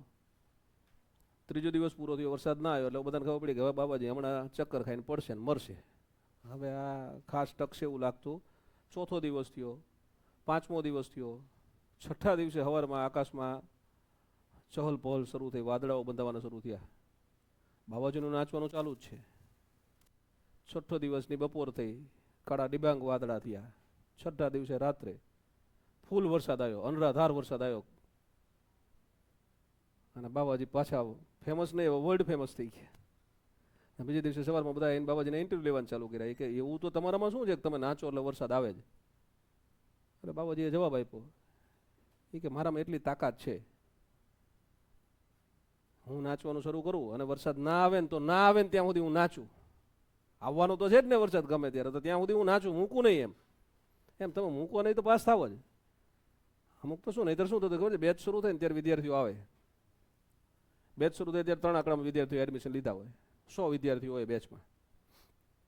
બેચ પૂરી થાય એટલે એમાં બેઠા 70 જ હોય, 30 તો વચ્ચેથી જ ગાયબ થઈ ગયા. એમને તો બસ જ છોડી દીધી. એમ ડેસ્ટિનેશન સુધી પહોંચવાની વાત તો એક બાજુ છે, બસમાંથી જ ઉતરી ગયા કે આપણે મુસાફરી નથી કરવી, એમ તો એ પાસ ના જ થાય. પૂરેપૂરો સિલેબસ ભણે, એની આઈએમપી નોટે બનાવે, ડિટેલ નોટે બનાવે, બધી ટેસ્ટે આપે, મોક ટેસ્ટ લઈએ મોક ટેસ્ટે આપે, અને પછી 5મી પરીક્ષા આવે ને ત્યાં સુધી તૈયારી ન છોડે ને એ પાસ થાય જ. તે એ કોઈ દિવસ ફેલ થાય એવું બને જ નહીં. 1 આપો, બીજી આપો, ત્રીજી આપો, ચોથી આપો ને 5મી આપો. 5મીમાં તમારું નામ મેરિટમાં હોય પછી તમને કોઈ અટકાવી ના શકે ત્યાં સુધી તમે તૈયારી છોડવાના નથી. જો તૈયારી છોડવાના નથી એટલે એનો મતલબ એવો નથી કે તમારે ખર્ચા ચાલુ રાખવાના છે. જરૂર હોય તો તમે કામ ધંધો શરૂ કરી જ શકો છો. રોજ 5 કલાક તૈયારી ચાલુ રાખવાની, એ નહીં મૂકવાની. રિવિઝન કરતું જવાનું, કરંટ અફેર્સ કરતું જવાનું, જે તમારો વિષય નબળો છે એને વધારે સમય આપવાનો, જે વિષય તમારો સારો છે એનું આઈએમપી નોટમાંથી રિવિઝન કરતું રહેવાનું. આવું ચાલુ રાખો ને તમે 5 પરીક્ષા આપો, સ્પર્ધાત્મક પરીક્ષાનો પૂરો સિલેબસ ભણ્યા પછી, એટલે બિંદાસ તમે એક નોકરી લઈને જાઓ. અને આવનારા વર્ષોમાં તો ઘણી બધી પરીક્ષાઓ આપવાની તક છે. બીજું એક ધ્યાન આ રાખવાનું કે તમે એલિજિબલ હોય ને એવા તમામ ફોર્મ ભરવાના.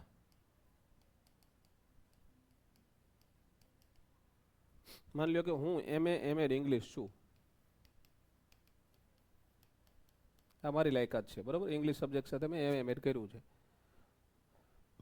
તો 6 થી 8ના શિક્ષકની પરીક્ષા માટેની જાહેરાત આવે, મારે ફોર્મ ભરવું પડે.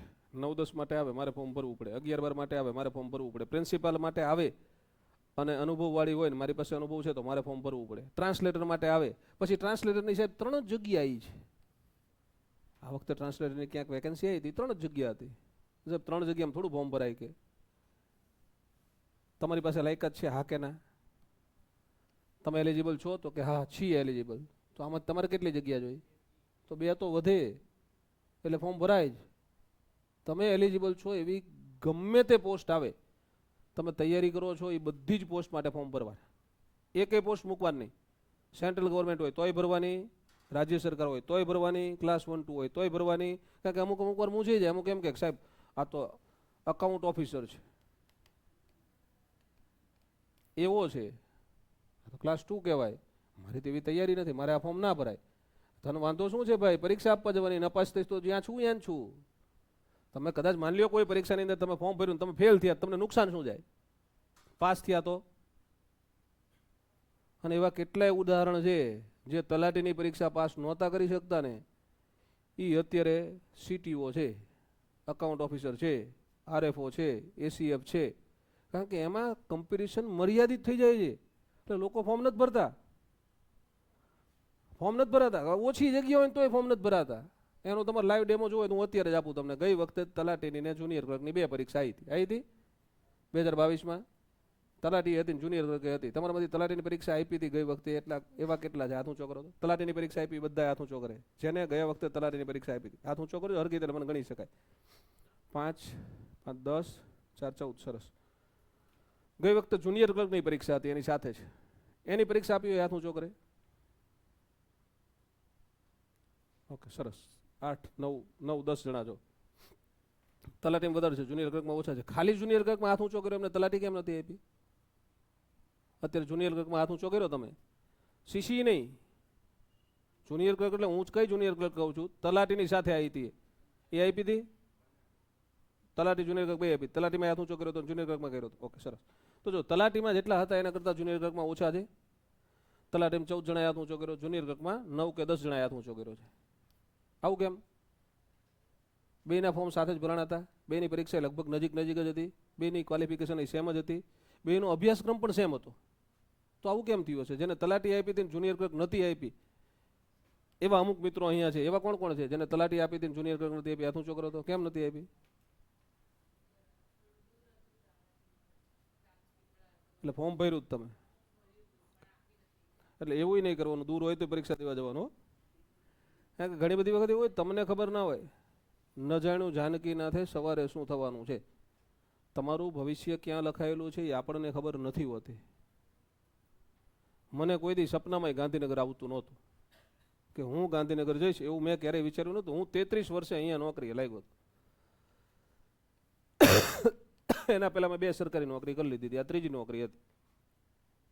મને કોઈ દી એવું નહોતું હું ભવિષ્યમાં ગાંધીનગર જઈશ.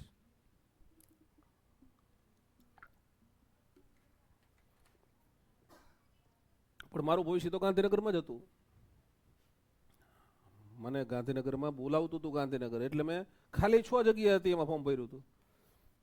અને પછી તમને જાણીને આશ્ચર્ય લાગશે, હું તમને એટલે કહું છું કે એલિજિબલ હોય અહીંયા બધે ફોર્મ ભરજો.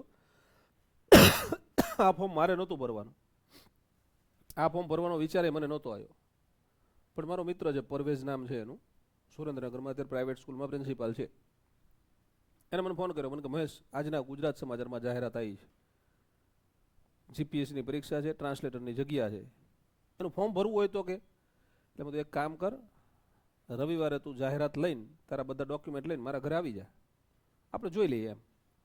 એટલે એ જાહેરાત લઈને આવ્યો, એના ડોક્યુમેન્ટ લઈને મારા ઘરે આવ્યો રવિવારે, ચા પાણી નાસ્તો કર્યો, બે સાથે અમે તે દિવસે જમ્યા તે. એટલે જોયું બધું, જોયા પછી ફિઝિકલ ફોર્મ ભરવાનું હતું.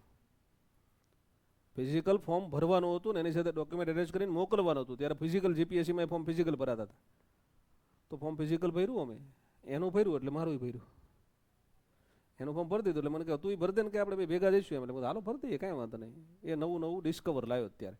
એટલે બધું આપણે બે ડિસ્કવર લઈને જઈશું, અમદાવાદ ફરશું, થોડીક ખરીદી કરવી છે, એટલે ખરીદી કરીને બે પાછા આવશું એમ. અહીંયા નોકરી મળશે એવા આશયથી ફોર્મ નહોતું ભર્યું, ફોર્મ ખાલી ભરવા ખાતર જ ભર્યું હતું. 6 જગ્યા હતી અને મને નોકરી મળે એવું તો વિચારતા જ ના હોય ને, પણ ફોર્મ ભર્યું હતું ખાલી. ફોર્મ ભરી દીધું, રિઝલ્ટ આવ્યું એટલે હું ગુજરાતમાં પહેલા નંબરે પાસ થયો. પછી તો ખબર આવી પડી કે ભાઈ આ 6 જગ્યામાં આવું હતું. 3 ઉપરની જગ્યા હતી, 2 ઓબીસીની હતી ને 1 એસટીની હતી. એટલે મારા માટે 6 નહોતી, 3 જ હતી. પછી 3માંય જોકે ત્યારે લગભગ હતું નહીં, પણ માની લો 3માંય તે ફિમેલ રિઝર્વેશન ગણે તો 2 જ હતી, 33% ફિમેલ રિઝર્વેશન, પણ ત્યારે હતું નહીં. પણ જગ્યા 3 જ હતી. એટલે મારે તો 6 માટે નહીં, 3 માટે જ લડવાનું હતું.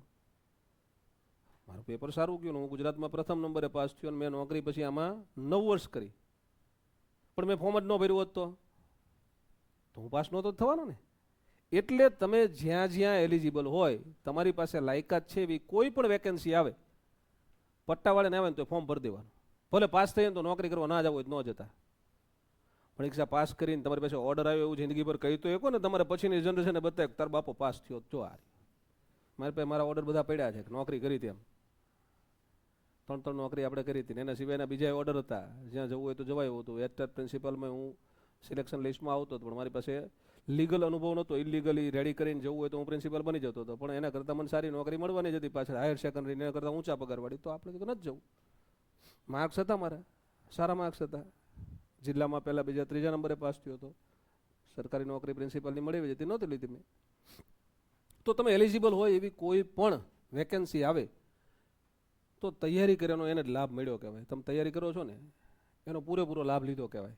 કારણ કે ઘણા બધા વિદ્યાર્થીઓ હોય કે તૈયારી કરે છે, અહીંયા ફી ભરવાની હોય ને તો અહીંયા આટલી બધી ફી ભરી દેશે અને પછી અહીંયા 100 રૂપિયા ફી ભરવાની ને ફોર્મની, તો કે 100 રૂપિયા ફી છે. એટલે વાંધો શું છે કે આટલી બધી ફી ટ્યુશનની ભરેશ તું, ભણવાની ભરેશ, તો એ 100 રૂપિયામાં શું વાંધો આવી જાય? 100 રૂપિયાની હિસાબે તારું અહીંયા સિલેક્શન થવાનું છે.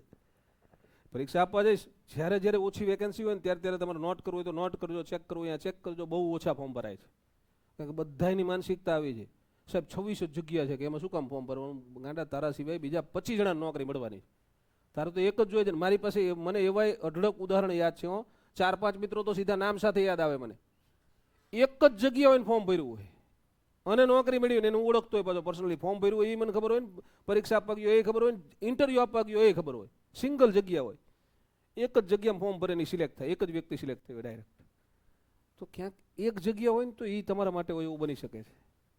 કારણ કે જ્યારે સ્પેશિયલ આવે ને, મેં હમણાં એવું કીધું તમને કે ક્લાસ 3માં પાસ ન થયા હોય અને અધિકારી બની ગયા હોય, તો ત્યાં શું હોય છે મિત્રો, અમુક ક્રાઇટેરિયા હોય છે, બધા ફોર્મ નથી ભરી શકતા, એટલે મર્યાદિત લોકો ફોર્મ ભરી શકે છે. હવે અમને ક્લાસ 3ની જીપીએસસીની તૈયારી સરસ કરી હોય છે, ભલે અહીંયા પાસ નહોતા થયા પણ તૈયારી તો કરી હતી અને એમની સ્પેશિયલ તૈયારી કરી એમને, તો બીજા એમની સ્પેશિયલ તૈયારીવાળા જાય અને આમની સાથે સ્પેશિયલ તૈયારી ઉપરાંત જીપીએસસીની ક્લાસ 3ની તૈયારી એમને સારી રીતે કરી હતી એવું બીજા કરતા, તો ત્યાં ઓલા બધાની કમ્પેરિઝનમાં એ હોશિયાર હતા ભાઈ, કે એ બેન હોશિયાર હતા, એ પાસ થઈ ગયા ત્યાં અને સિલેક્ટ થઈ ગયા. એવું તમારા માટે ઘણી બધી જગ્યાએ હોઈ શકે છે. એટલે તમે એલિજિબલ હોય એવી કોઈ પણ એડવર્ટાઇઝમેન્ટ આવે, આપણે ફોર્મ ભર્યા વગર નહીં રહેવાનું, ફોર્મ ભરી દેવાનું, પરીક્ષા આપી આવવાની, તૈયારી ન હોય તોય આપી આવવાની.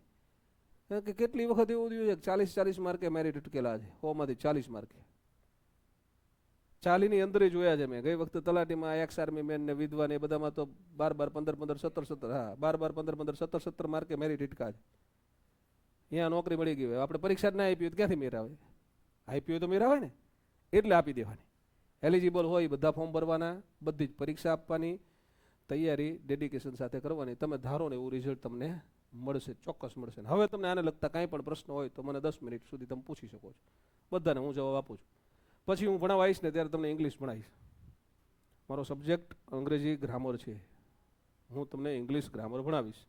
અને એમાં હું તમને એવું એશ્યોરન્સ આપી શકું છું કે જ્યારે તમે મારી પાસે અંગ્રેજી ગ્રામર ભણશો ત્યારે જો તમને અંગ્રેજી વાંચતા આવડતું હશે,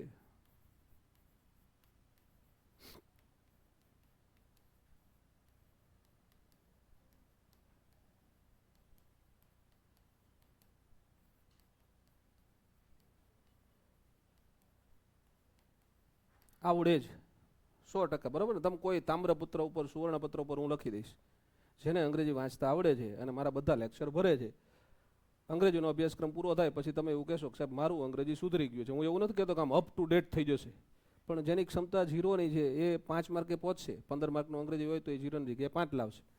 જેની ક્ષમતા 5 માર્કની છે એ 10એ પહોંચશે. જેની 10ની છે એને 12 થશે, 13 થશે, વધારો થશે ચોક્કસ. પણ અંગ્રેજી વાંચતા આવડતું હોવું જરૂરી છે. એ નહીં આવડતું હોય તો અંગ્રેજી જરાય અપડેટ નહીં થાય.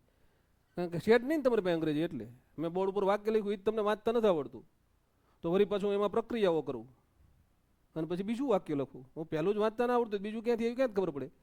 તો વાંચતા શીખી લેજો એમ.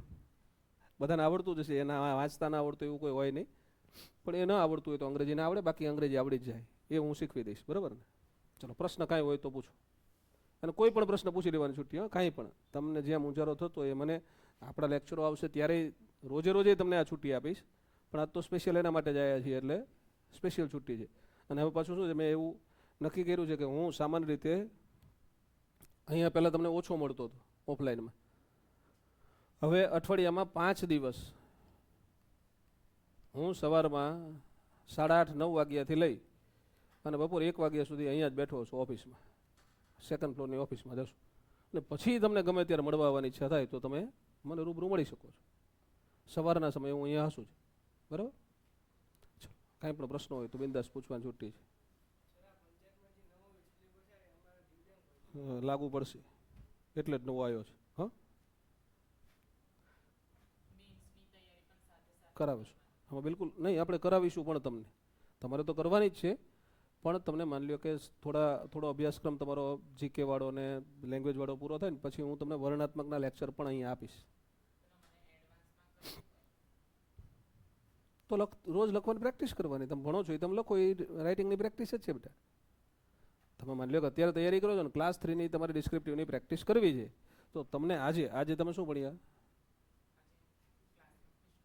હિસ્ટ્રી ભણ્યા, તો આજ સાહેબે જે ભણાવ્યું એ ઘરે જઈને યાદ કરીને લખો, એટલે એ તમે ડિસ્ક્રિપ્ટિવની પ્રેક્ટિસ કરી. યાદ કરીને મોઢે લખો. આજ કયો મુદ્દો ભણાવ્યો સાહેબે?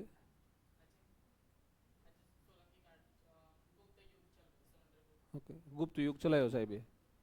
તો અંકિત સર તો આમ બોલતા હોય, યાદ રહી જાય એવી રીતે બોલતા હોય ને, એ તો ટેકનિક જ એવી હોય, તો ઘરે જઈને યાદ કરવાનું. સમુદ્રગુપ્ત, એનો ફાધર કોણ હતો, એનો દીકરો કોણ હતો, એનો ફાધર કોણ? સમુદ્રગુપ્તના ફાધરનું નામ શું? ચંદ્રગુપ્ત. એના દીકરાનું નામ શું?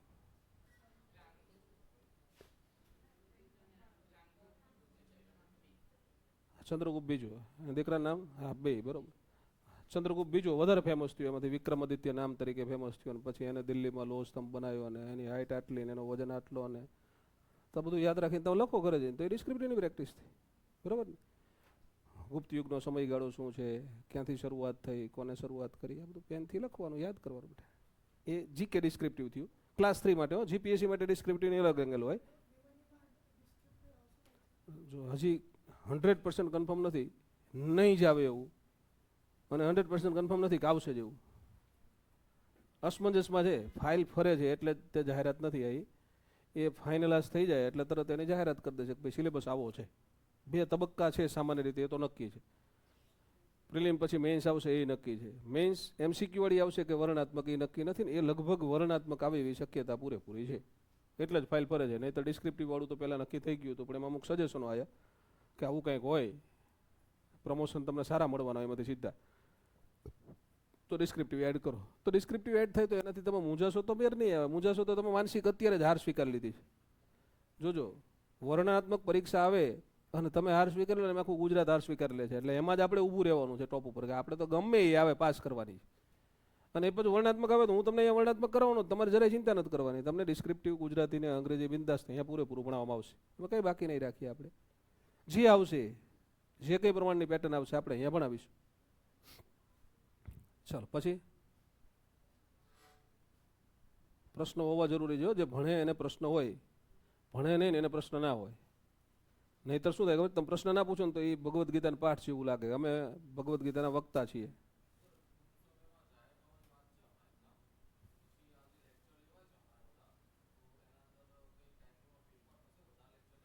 બે લેક્ચર રોજ તમારે લેવા છે. જરૂર પડશે બહુ ટૂંકા ગાળામાં છે તો 3 થશે.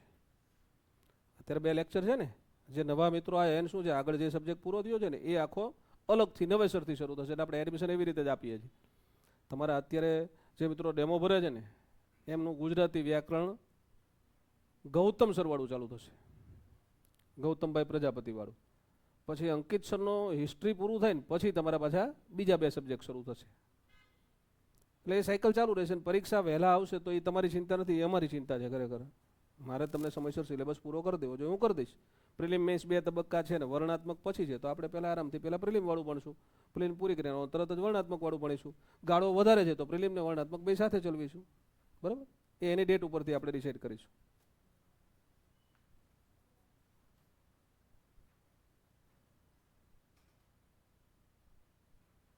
કાંઈ પણ પ્રશ્ન પૂછવાની છૂટી છે, કાંઈ પણ.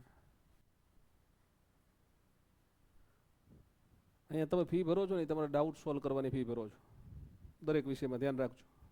તમને આવડે છે એ આવડે જ છે, તમે સમજી શકો એવાય છો, તમને અમે ભણાવીએ તમને સમજાવવાનું છે. પણ તમને જ્યાં ડાઉટ જાય ને ત્યાં હાથ ઊંચો કરીને ફેકલ્ટીને પૂછી લેવાનું, સાહેબ આમાં આ જરા ફરીથી સમજાવો, અથવા એકાદ ઉદાહરણ બીજું આપો. બધા બીજું ઉદાહરણ આપશે.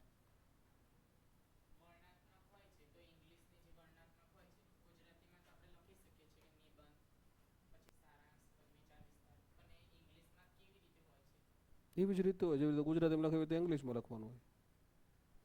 એની પેટર્ન આવશે બેટા. એમાં તમને કહેશે કે ભાઈ તમારું ઇંગ્લિશ ડિસ્ક્રિપ્ટિવ છે, માની લો કે કેટલા માર્ક્સનું પહેલાં તો નક્કી કરે. આખું એક પેપર આપે છે તો 100 માર્ક્સનું છે. તો જેમ તમને ગુજરાતીમાં કીધું કે નિબંધ આવશે, પત્ર આવશે, અહેવાલ આવશે, તો અંગ્રેજીમાં એ કહેશે કે નિબંધ આવશે, પત્ર આવશે, અહેવાલ આવશે. તો જે કહેશે એ પેપર સ્ટાઇલ પ્રમાણે જવું પડશે, લખવું જ પડશે. એમાં કંઈ છૂટછાટ ના હોય. તમે નથી લખી શકતા ને તો એ લખતા કરવા માટે અમે પ્રયત્ન કરશું. તમે આમાં શું છે, જે મિત્રો નથી લખી શકતા, તમે બધા ગ્રેજ્યુએટ છો, તો અમુક અંશે તમારી પાસે શબ્દોનો અભાવ હોય, તમને વાક્ય રચનામાં નથી ખબર પડતી, તો તમે ઊભા રહો છો તો હું તમને વાક્ય રચના સમજાવીશ. શબ્દો તમે તમારી જાતે થોડા ઘણા વધારશો ને, અને જેટલા છે એટલાથી અંગ્રેજી લખી શકાય છે. પણ તમારે ગુજરાતીમાં, આપણે ગુજરાતી છીએ અને તમને વિચાર ગુજરાતીમાં જ આવશે. આપણે ગુજરાતીનું અંગ્રેજી કરશું મગજમાં, અને પછી આપણી પેન લખશે. તો એ તમને નથી આવડતું કરતા, એ હું શીખવીશ. બરાબર ને?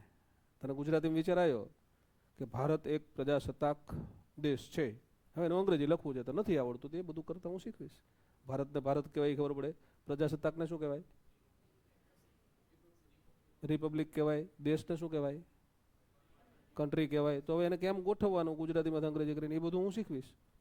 બરાબર ને? કયું ક્રિયાપદ આવે હું તમને ટૂંકા ગાળામાં શીખવી દઈશ. માની લો 4 જ લેક્ચરમાં મારે તમને ગુજરાતીમાં અંગ્રેજી કરતા શીખવવું છે, કાર્ડ બાર નથી શીખવા, તો હું 4 લેક્ચરમાં શીખવીશ. અને પાછું એવું એની પ્રેક્ટિસ કરાય છે. અહીંયા તમને એમ થાય કે ના હવે ખરેખર હું સક્ષમ છું, હું કંઈક લખી શકું છું એવું તમને દેખાય ને પછી તમને ગુજરાતીમાં વિચાર આવે ને અંગ્રેજીમાં લખો એટલે એસે લખતો થઈ ગયો. એમાં થોડીક પ્રેક્ટિસની જરૂર પડશે, થોડુંક સમજવું પડશે, તો એ બધું હું પાછું અહીંયા કરાવીશ. ચલો બીજા કઈ પ્રશ્ન?